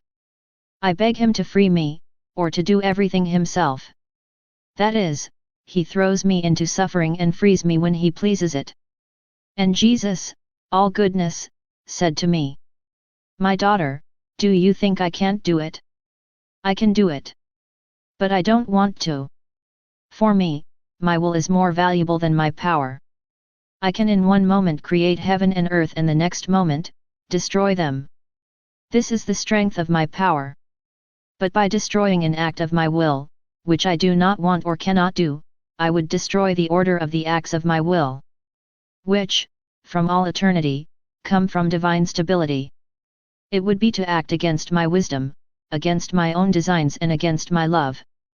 I would not act in God, but as a man who easily changes his mind, depending on whether he likes or dislikes things, according to what they appear to him and depending on whether he likes them or not.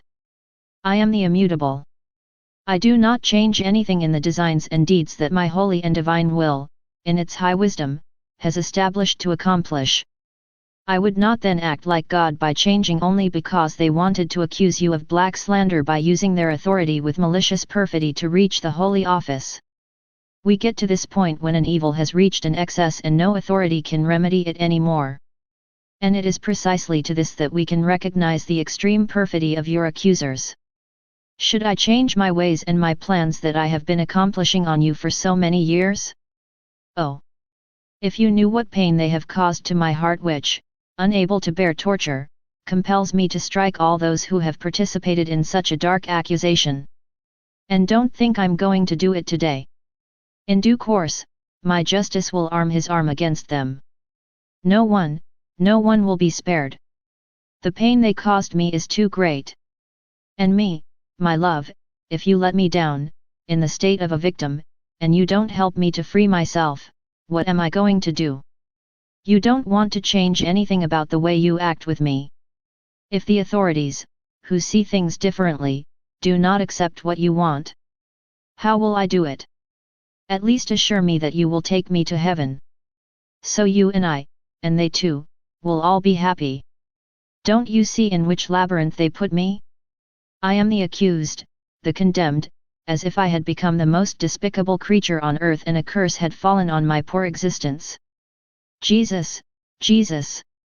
Help me! Don't abandon me! Don't leave me alone! If all have the cruelty to abandon me, you, Jesus, will not leave me alone, will you? My pain was so great that I burst into tears.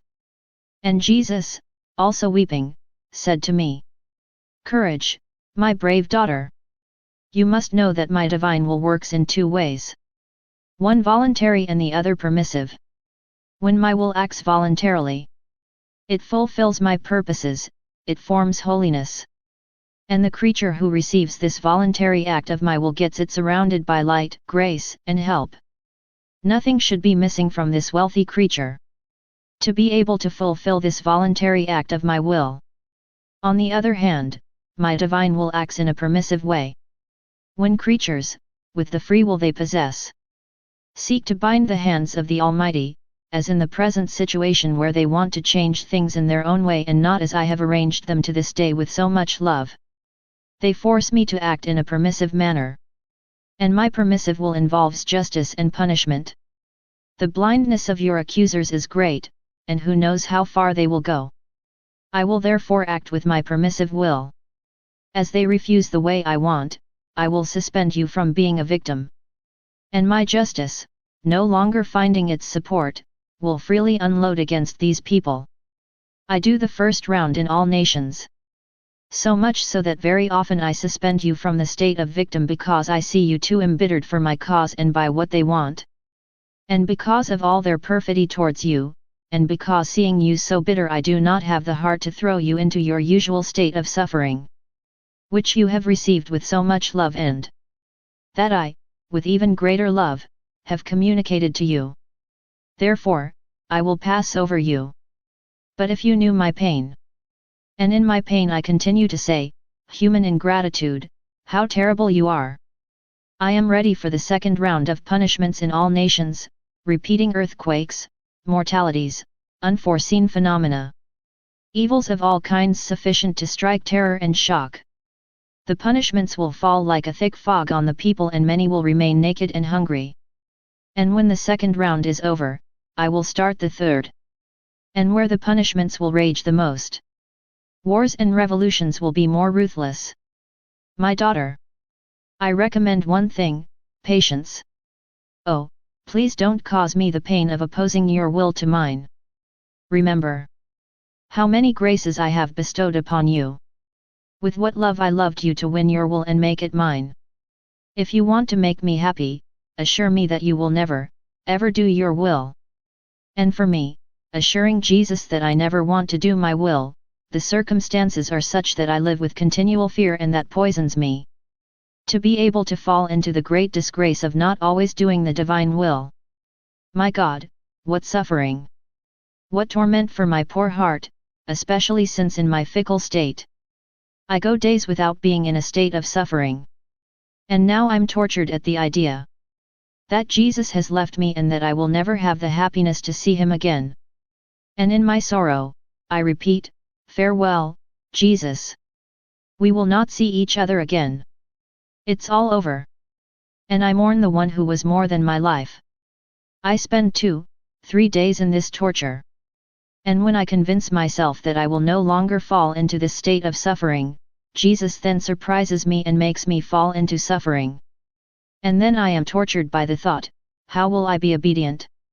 So, in either way, I feel so much sadness and bitterness that I myself no longer know how to continue living. I hope that my sweet Jesus will have mercy on my suffering and that he will take his poor exile to the heavenly homeland. I only beg you, Jesus, to put an end to this storm. By your power, command him to calm down. And by giving your light to those who caused this storm, they will know all the harm they have done and they will be able to use this light to sanctify themselves.